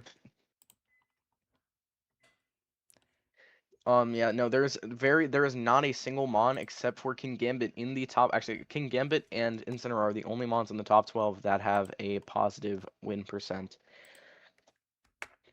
or a win percent above 50%. Yeah, so do you know who we are streaming this round?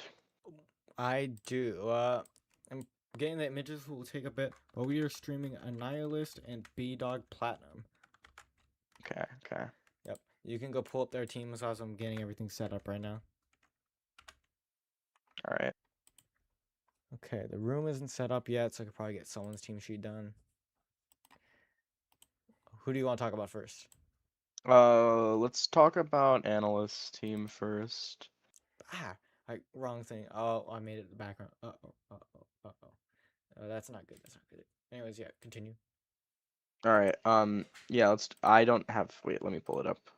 Wait. I'll just wait until you have the graphic up. Don't worry. Um, I'm doing the names right now, but here, take it. All right.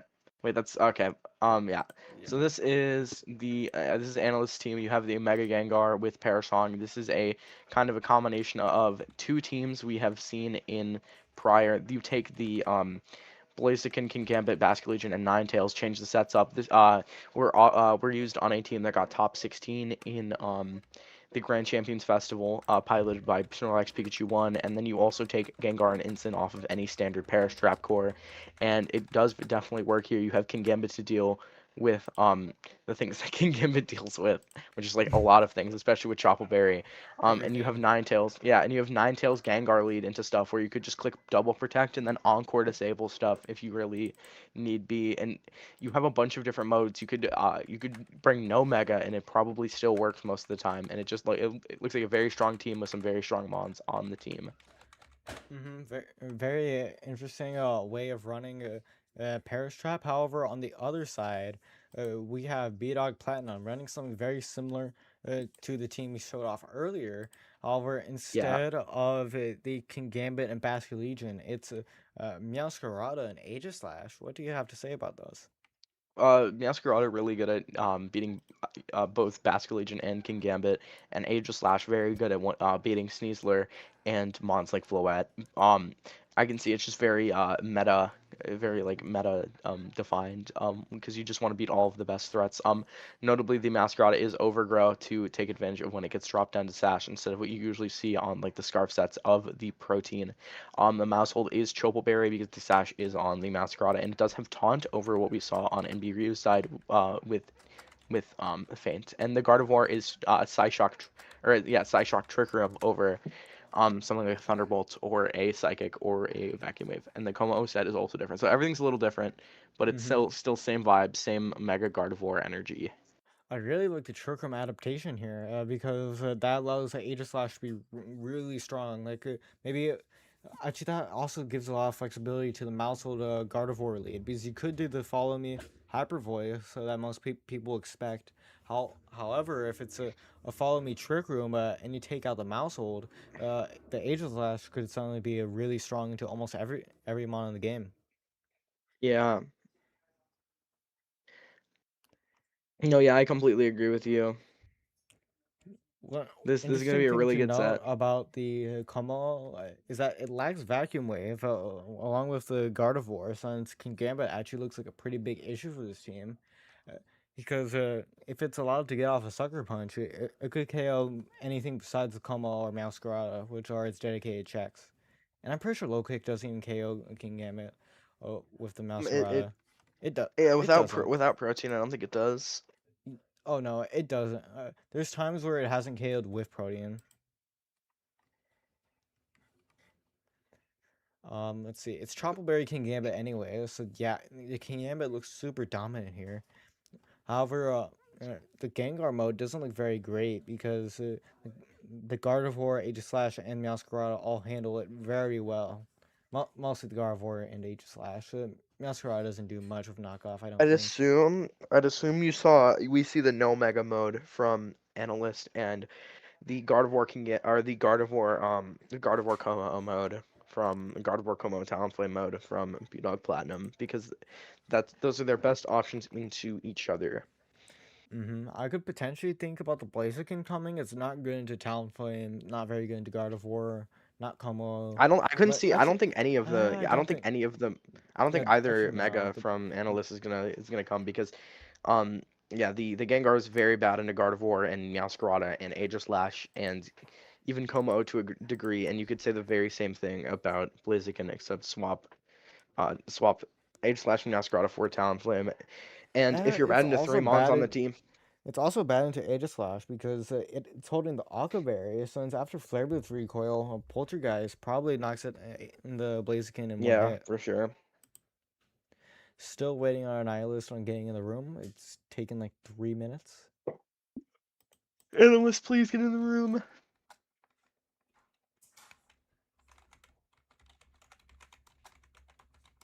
Yeah, no, we have at our 5-0 table, our two 5-0s playing each other. We have Astro Bears playing a 4-1, Rocky Helmet 13-14, and then we have NB Ryu versus Cataclysm, two players we streamed earlier in the day. Um Fighting it out is definitely going to be a good match, and one of them will be one win away from Top Cut as we wait for Analyst to get into the room. Mm-hmm. If Analyst doesn't Just join, if Analyst okay. doesn't join in the next 5 minutes, we might be cooked. I said if Analyst doesn't join in the next 5 minutes, I'll give B Dog game one.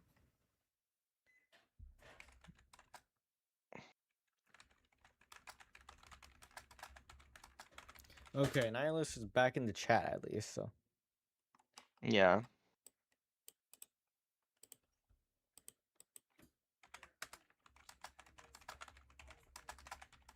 Okay, it seems an Nihilist did not see the code, so Okay.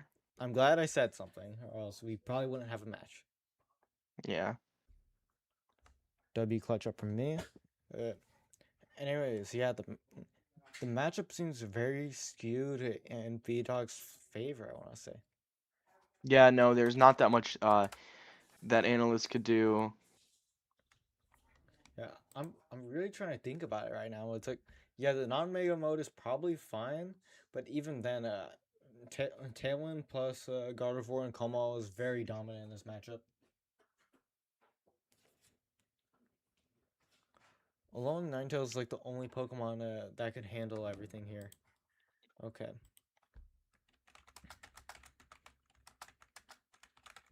Okay, it seems the match is mere seconds away from starting. Which one is B-Dog Platinum? I'm pretty sure B-Dog Platinum is the one on the left.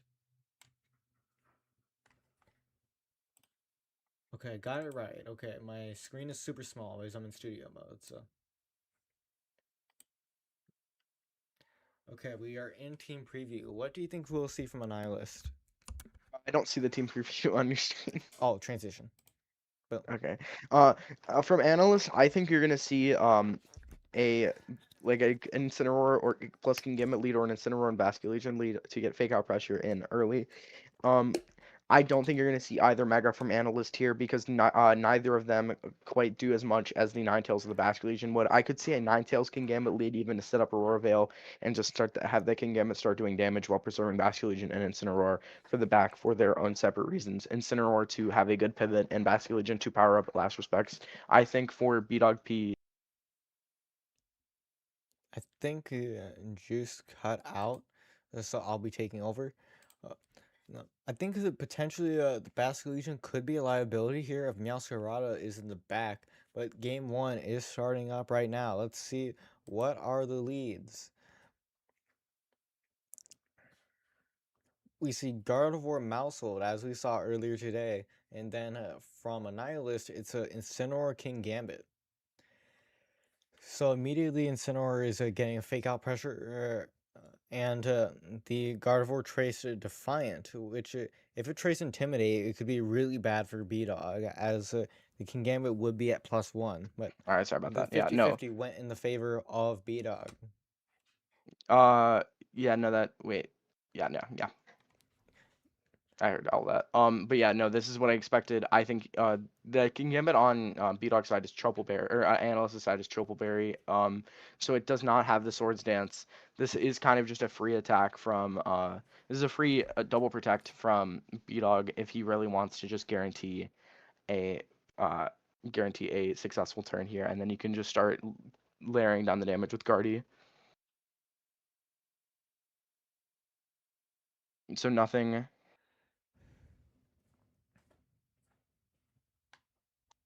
Yeah, we get the wait. We get a switch from B-Dog P here. Um, and Komao comes Comes in, out. that's a very safe switch. It's not really threatened right now. The Then we Mousehold see flinches, Iron and there's an Head, Iron Head into the Komao. This should still do a decent amount of damage, and it does just a little bit of damage. 35%. Now, this Komodo has Aura Sphere, but Kingambit is holding a Chople Berry, so it will likely not be knocked out by this Aura Sphere from the Komodo. Okay, you got to cast for a little bit. I will be handling a judge issue. Yeah, However, yeah, this got it. Como is in a very safe spot.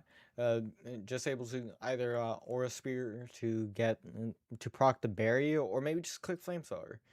You never know. Yeah, no, this is a very flowcharty looking matchup for B-Dog P. You, no matter what your opponent does, you can just click the attack that corresponds to the super effective type of the opponent.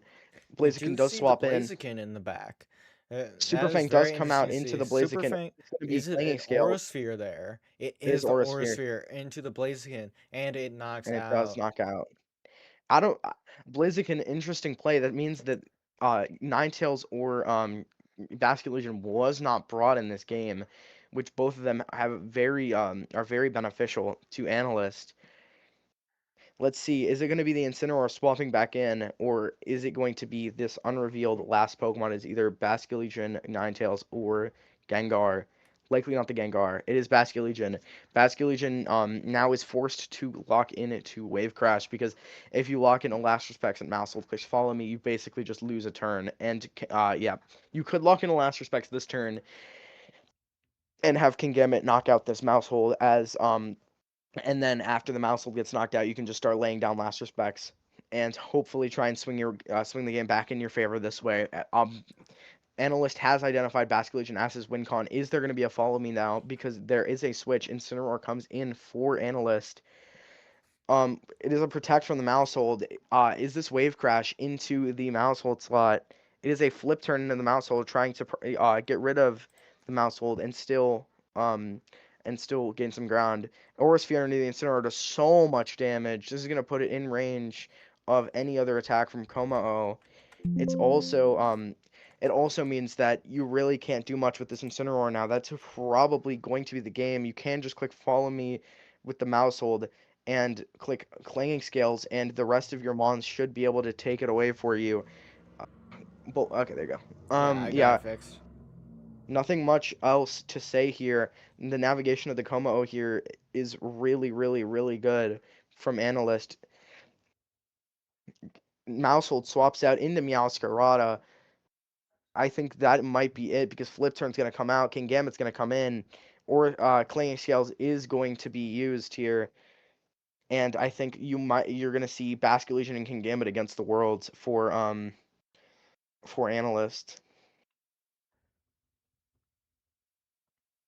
We do see an Aura Sphere, not the Clanging Scales. Aura Sphere into the Basket Legion slot, knowing that that has to Flip Turn to King Gambit. And it does just one shot. That's crazy through the Choco Berry. Wow, it one hit KO'd. I didn't think it would.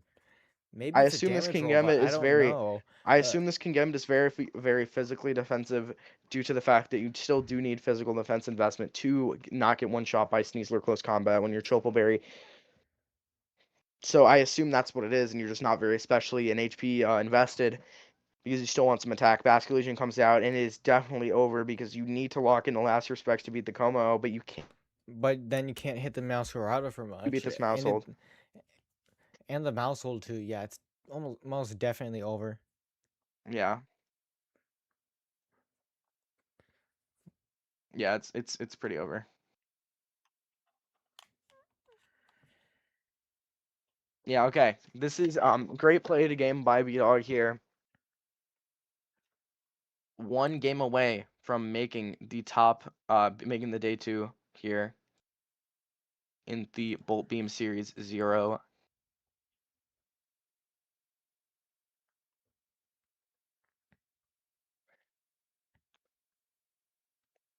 Maybe analysts just trying to get a little bit more information here Mm-hmm.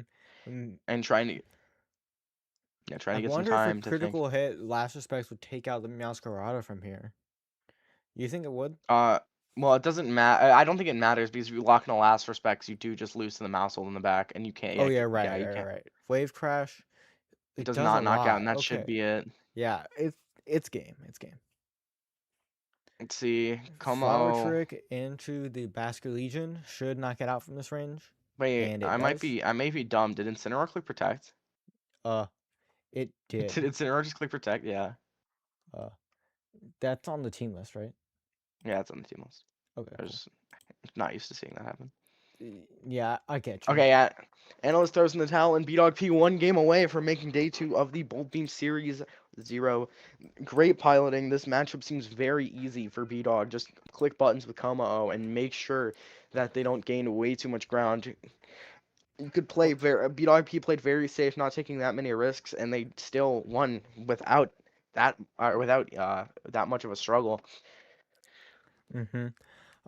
Okay, so sorry we're DQing someone right now, but we should be ready to talk about this next game. Actually, I'm pretty sure they're loading it up already. So yeah, Wait, spectate. wait, never mind. Um, uh, I'm really stuck on what analysts could do more. Yeah, no, analysts kind of played very well, but this matchup is just so tiring, and it's like like not great Mm-hmm. for analysts. Obviously, hate should be so negative, but I'm trying to think of a way out. I think a low Ninetales could be a really good bring here. As we saw the no Talonflame from Yeah, I think that's really the only thing you could B do. Dog's side.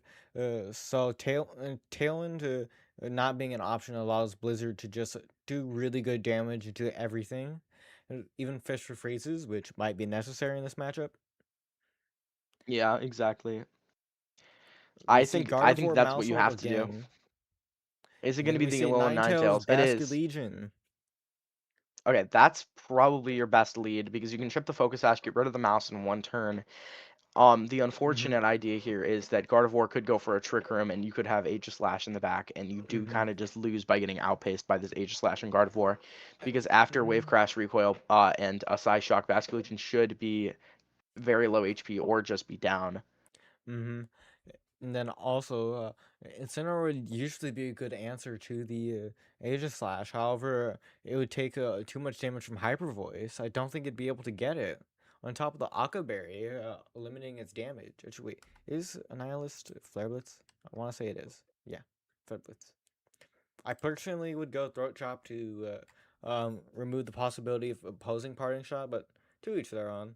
Anyways, you see the flip turn onto the mouse hold, so it actually stays on Now, the field for an extra turn, which the means if it's a interesting thing Trick is Room, Blizzard it's a might bad not pick up. position. Blizzard might not pick up the I mouse think they hold. Yeah, don't it just want definitely it does to. not. I don't think they want it to pick up mouse hold. No freezes. We get a hyper voice here, and this is Oh, this still is not that great of a bad. position. No, yeah, This this is like a really bad position mm, for analyst. This because like Gardevoir there's is just doing no so much damage.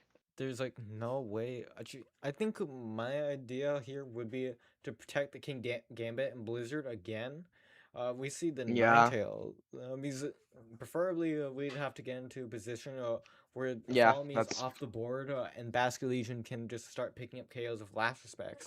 We I see a think if double you're protect. analyst, you kind of have to get the freeze on the Gardevoir on this next turn. Otherwise, I think it's over, because Mm-hmm. King Gambit cannot attack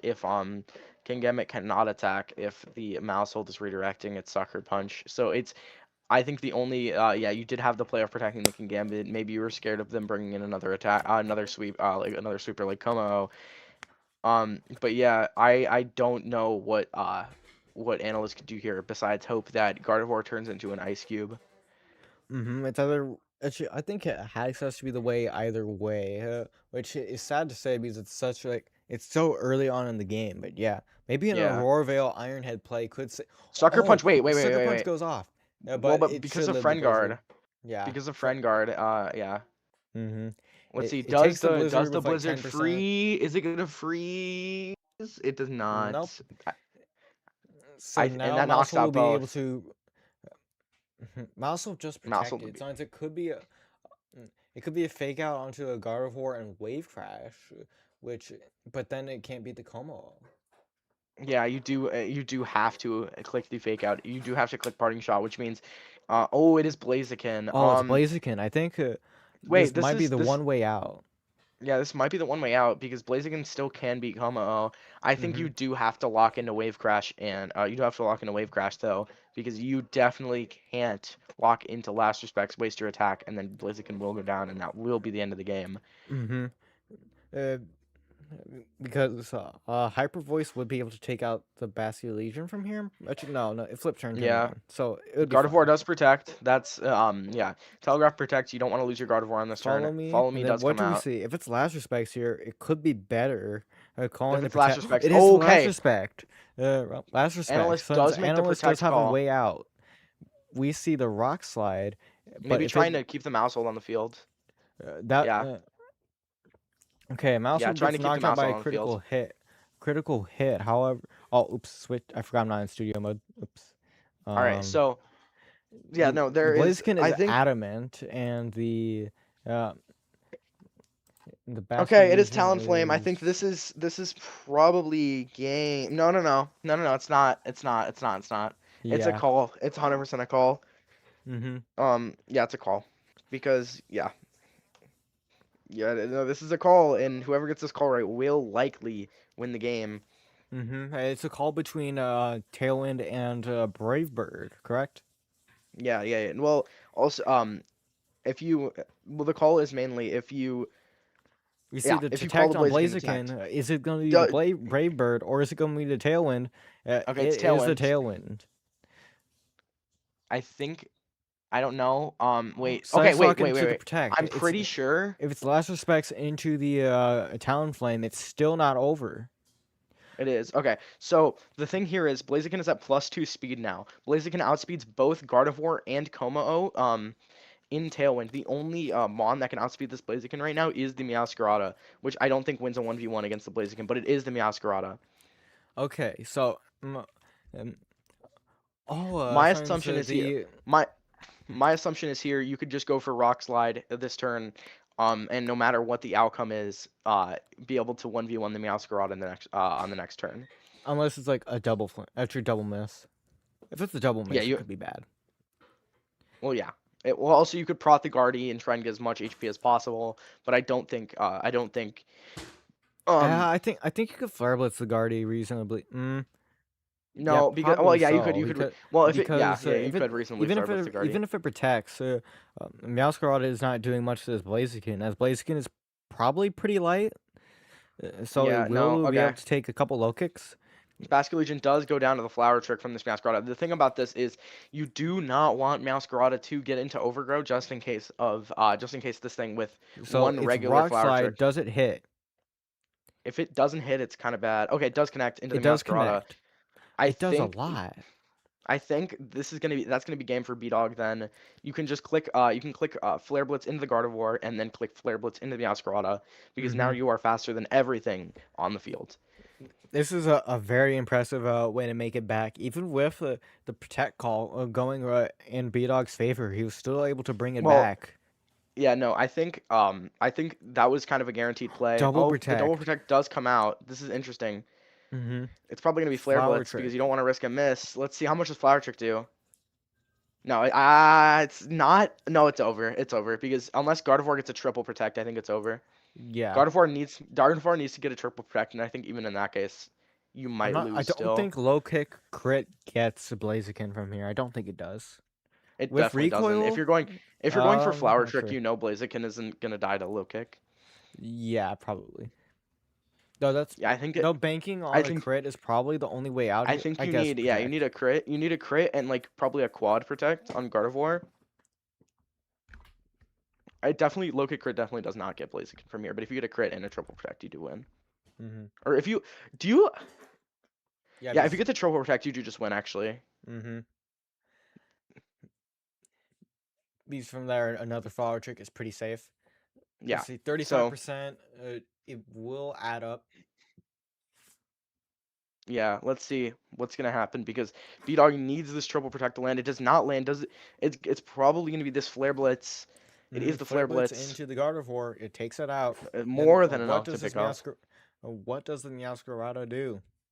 If it's Flower Trick, then B Dog recognizes the game is over.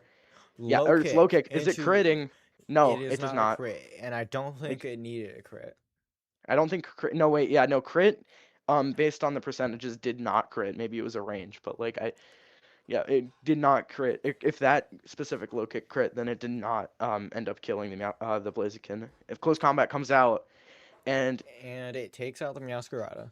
an We're analyst will going to even game at 1 to 3. 1. Game Wow, very number well played 3. by Nihilist. I'm honestly really impressed. Yeah, Annihilus realizing that Blaziken is the key to doing a lot of good chip damage, and it does match up decently well into everything except that Gardevoir. Hmm. So if you were and they were able to get two crucial turns, and yeah, they were able to get two crucial turns and run away with the game. Hmm. Wow, I'm lost for words here, honestly.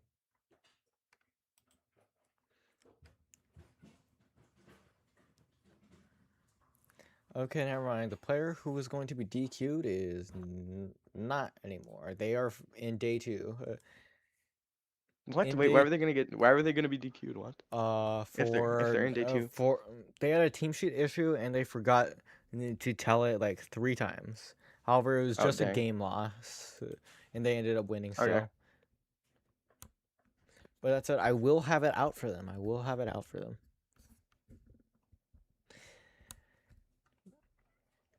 Anyways, so any suggestions for switch ups?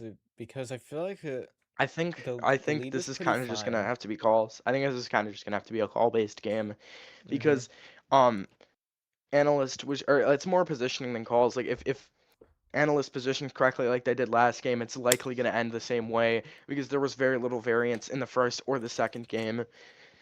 I would think that B Dog P brings the Como back in favor of the in favor of the Talon Flame Hmm. because Tailwind. I honestly disagree because Talon didn't matter in that position. However, if B Dog positions a little bit better, which the Talon Flame will be really good into specifically the Blaziken, which might come back. The Blaziken likely coming back because B Dog identifying that it worked out last game and it will likely work in this game. if they're able to position it again. Let's You see. see the Yeah, Gardevoir Mousehold for like the 5th time today. it's the sixth time that this has been led today. 6th? Um, I wouldn't be yeah, surprised. Yeah, Speed Ryu led it three boost. times, and Wait, B-Dog led speed it three boost is times. actually really important here. Actually, no, it's not No, that it actually important. is. It actually is really important. Oh, it's No, it important for the actually is. Basque, maybe. No, Maybe the you Basque? you can double protect now. Get the speed boost. Follow me. Take out the Blaziken, and then you have a base. Then you have a +1 Gardevoir. Mm-hmm. You would Actually, the have likely Gardevoir wanted might the be Intimidate faster. instead, No, the actually. Gardevoir is not faster. I think Intimidate probably was better in this position, but Yeah, I I think Modix Gardevoir with a speed boost outspeeds the Basque Legion. yeah, So this is actually surprisingly bad for Annihilus, which the lead was overall, I'd say, not the worst. However, yeah, it's a double protect, probably. And it yeah. It doesn't might matter be what a Gardevoir does here. Protect okay. fails, so Gardevoir they protects can and it do it fails, so next. you can get a second speed. You can get a second speed boost here. Yeah, though that'd be kind of greedy in my opinion. You don't really need it for Mm-hmm. anything. Yeah, you'd Yeah, no, rather I have the don't power under. boost for Hyper Voice, which Hyper Voice against a -1 Blaziken might actually knock it out from here. Yeah, most likely Blaziken is very specially frail. And also Blaziken Legion will attack this Mousehold before the Blaziken. Yeah, so Mousehold is just gonna eat these two attacks. Mm-hmm. Oh, Um, Blaziken goes first actually. Flare Blitz, a lot of recoil here. And then we see the Wave Crash. Then probably a Hyper Voice. Wait, did the Gardevoir Mega?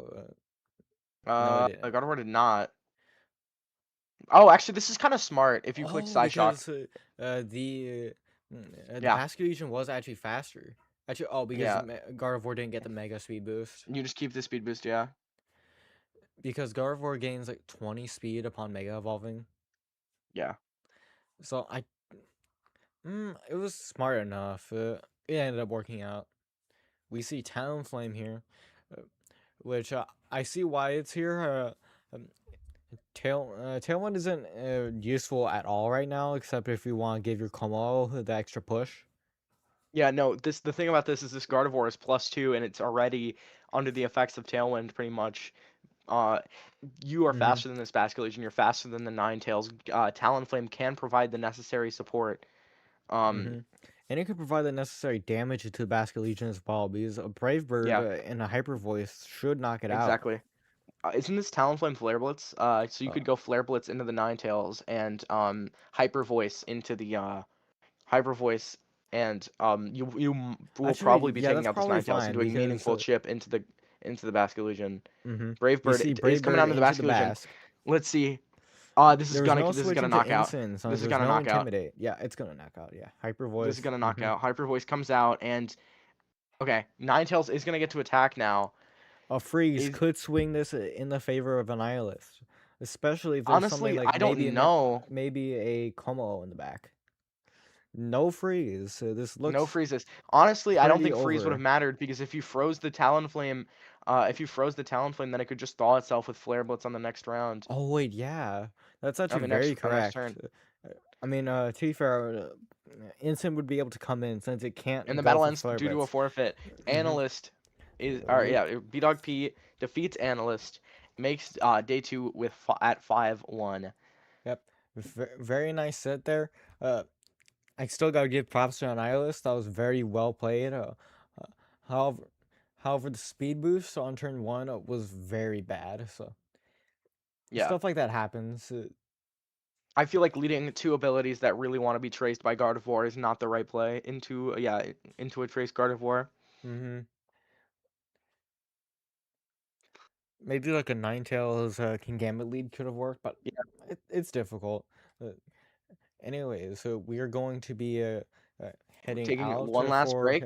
one last break, and then We we will have be here a with Swiss winning in round for round 7. 7, yeah.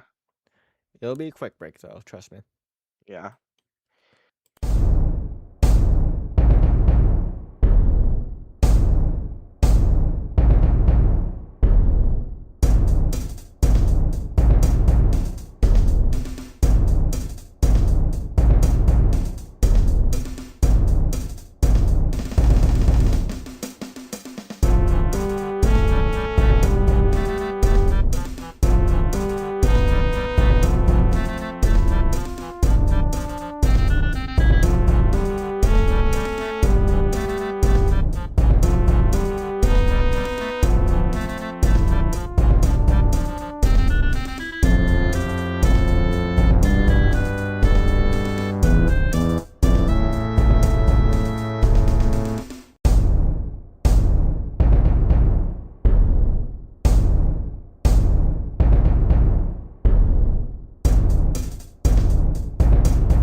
Okay.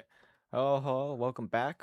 We are here for round number 7, and we have the first team we're showcasing up on screen right now. Yo, yeah, this is a Tailwind offense team, centered around a Mega Froslass or Mega Raichu, whichever one you bring.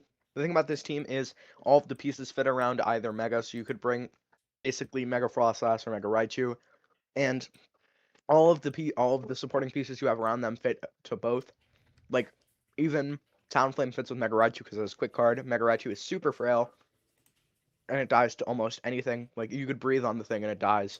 Um, Yeah, so Talonflame there with Quick Guard to prevent any priority moves, so at least gets one attack off. And then you have your typical Sneasler Gambit Garchomp core that has been running the format recently.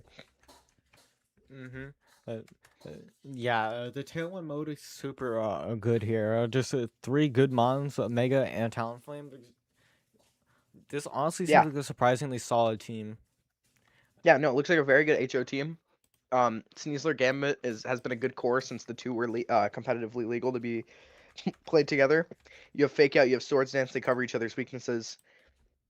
Very, very nice. Mm-hmm. Let's see. Anything else to note about this team? Nothing looks too out of pocket. No protector on King Talonflame. Gambit is That's so brave. much brave. That's very important for Trick Room, and also important for this mirror because the other King Gambit with low kick is faster. Which, speaking of the other King Gambit, the team is right here. Talk about why I create the room. Okay, this is your standard Staraptor. Some people call it Slop. I also call it Slop. Yeah. Some people call it Straptor Slop. I call it Slop. But yeah, their basic goal here is you have Whimsicott who has Charm. You can side Charm your Staraptor and get it +1 attack or +2 attack, and then you can use your Staraptor to boost its own defenses a whole lot. And then you also have your secondary mode with your Delphox. Again, all of the supporting mons could go either way. You have Light Screen on Whimsicott, which helps for this matchup because both of Allery's Megas are special. Mm-hmm. Looks very, very nice. It was definitely going to be a good game. I have really nothing to say. There's only a couple like texts. You have a October on Whimsicott, which is normal when you don't have Sash available and has to go on Glamora.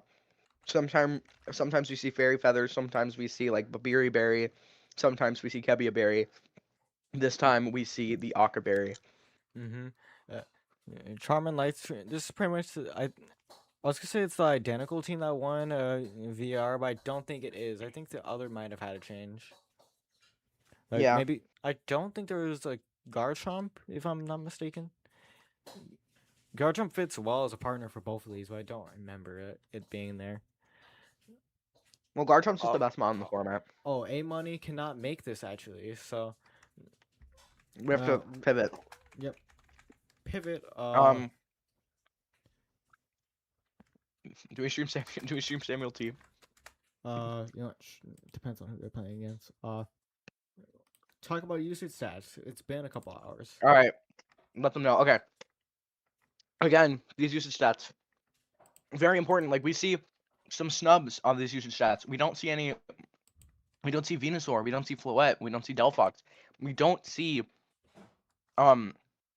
We don't see Alolan Ninetales. It's been present on stream so many times, and it just isn't there. And the rise in popularity has not been there. It's crazy.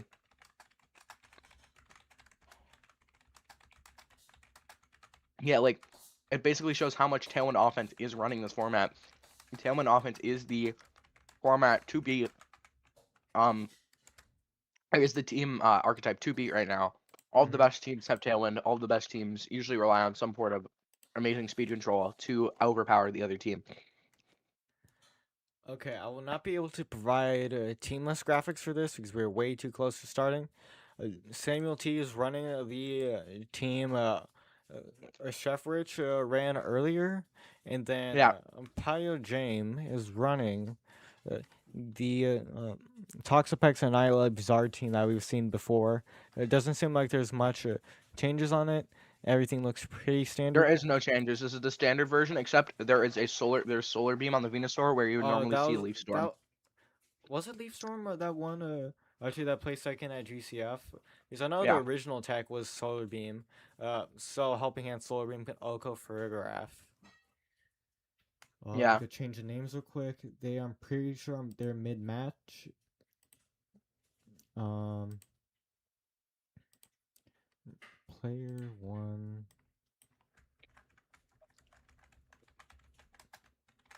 and then player two.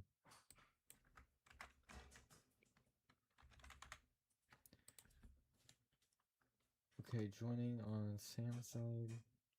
Okay, we are getting into game one. It is probably already started by now, so.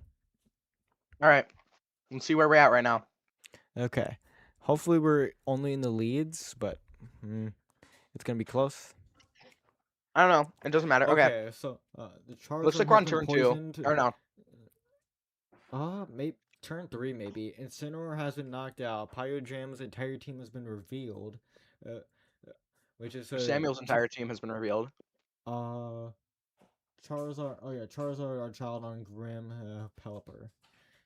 Pelipper, I presume, knocked out the instant, and then this looks like a pretty strong position for Samuel, because the Archalon is able to get a free Electroshot boost, presumably into the Toxapex. Now this matchup looks really good for Samuel, especially with Hurricane Charizard, because nothing on this team resists flying. Mm-hmm.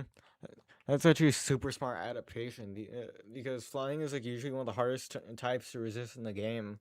But the bad thing about it is that there are no flying types. However, Samuel has two, both rocking the big Hurricane. You see a Charizard switch for Grimmsnarl and Toxapex switch for Charizard. If it's a if it's an Electroshot on that side, it will be fizzled out by the sun. We see a The ape close uses combat the go close into combat. Archalon. Not Takes a enough, good but it chunk. will be enough for another one. What? Oh, was it an electroshock? It was a flash cannon. Good call out. We see Annihilate go down, and, and then suddenly it's a 4v2. Yeah. The unfortunate thing about this is Samuel has the ability to switch in Pelipper at any time, get that Electroshock online, and practically resist the Heat Wave. Toxapex does come back in, getting that Regenerator HP.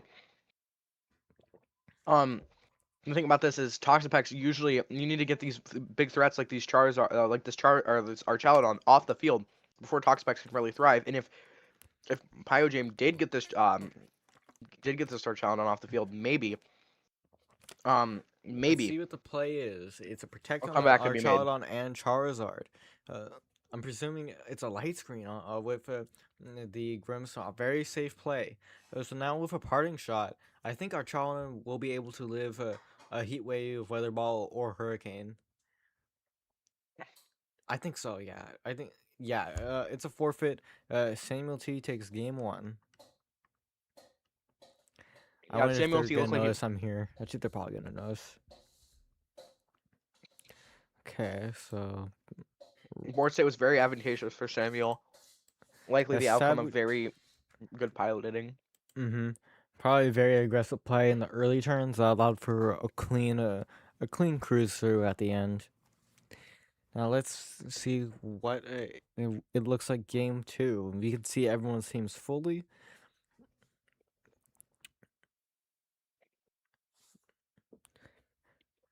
Okay, so from what I'm noticing here, I think Charizard is in range specifically is super strong into this Annihilate Toxapex team.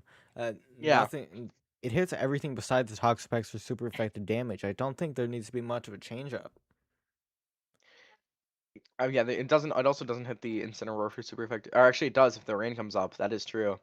I'm If the rain expecting a comes up. Grimmsnarl and then maybe Charizard in the lead slot. Okay, Instant Chomp lead is basically calling out, hey, you are going to lead Swampert, and there is no Swampert. A very nice Now, lead from Samuel. If Pelipper comes in, Charizard does a lot of damage to the Incineroar. However, it's under threat by the rock side. now the thing is, you could just protect with your Charizard, get a screen up next turn, and you're still going to be in a fine position. That's just the power of this matchup for Samuel. It feels like he knows it from front to back. This Zard can do so much damage, especially if yeah, we're gonna see the protect from the Charizard, so there is no shenanigans about it going down. Mm-hmm. fake out, Fake out into the delaying the ground. screen, which is Now, fine. You see rock slide. Yeah, do you ever expected. not click a screen if you're if you're Samuel here, you click parting shot into the into the Garchomp, and you take out the Incineroar with Weather Ball, or not? That Well, could yeah, work, but I'm you thinking Mega, maybe yeah, a Charizard switch into our Archaludon to get a stamina yeah, boost. Because it would have to yeah, be it could work. a stomping tantrum to call the Archaludon switch, which is very risky right now. We see the Well, screen the go up. Garchomp is actually Choice Scarf. The Garchomp's Choice Scarf, and it's Okay, very never lucky. mind. That Rock Slide. Archaludon switch was free. Rockslide Oh, and misses our there Archaludon, which is is no actually bad for Samuel, as it does not get the stamina boost. We see a parting shot, parting presumably shot into the into the arch. arch. Mm-hmm. And Yeah, no, this then is the Rock Slide miss. Actually beneficial here.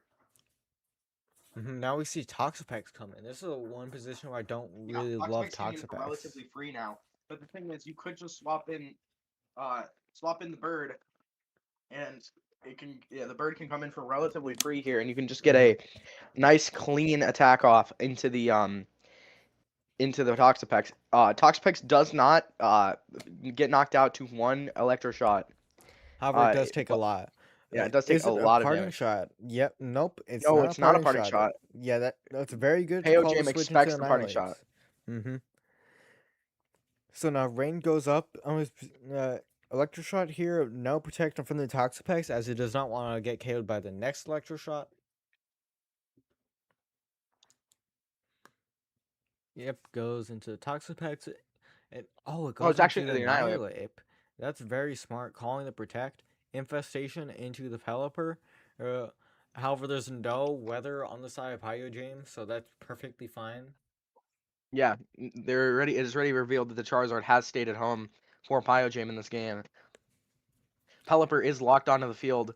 I feel like you do if you are Pyojam, you have one win con here, and it is actually no. This is actually a. I think if you're Samuel, you have a relatively free play of protecting the arch, including Tailwind, because you do have Rock Tomb on the Annihilate, but you can't really take advantage of it with the Toxapex on the field.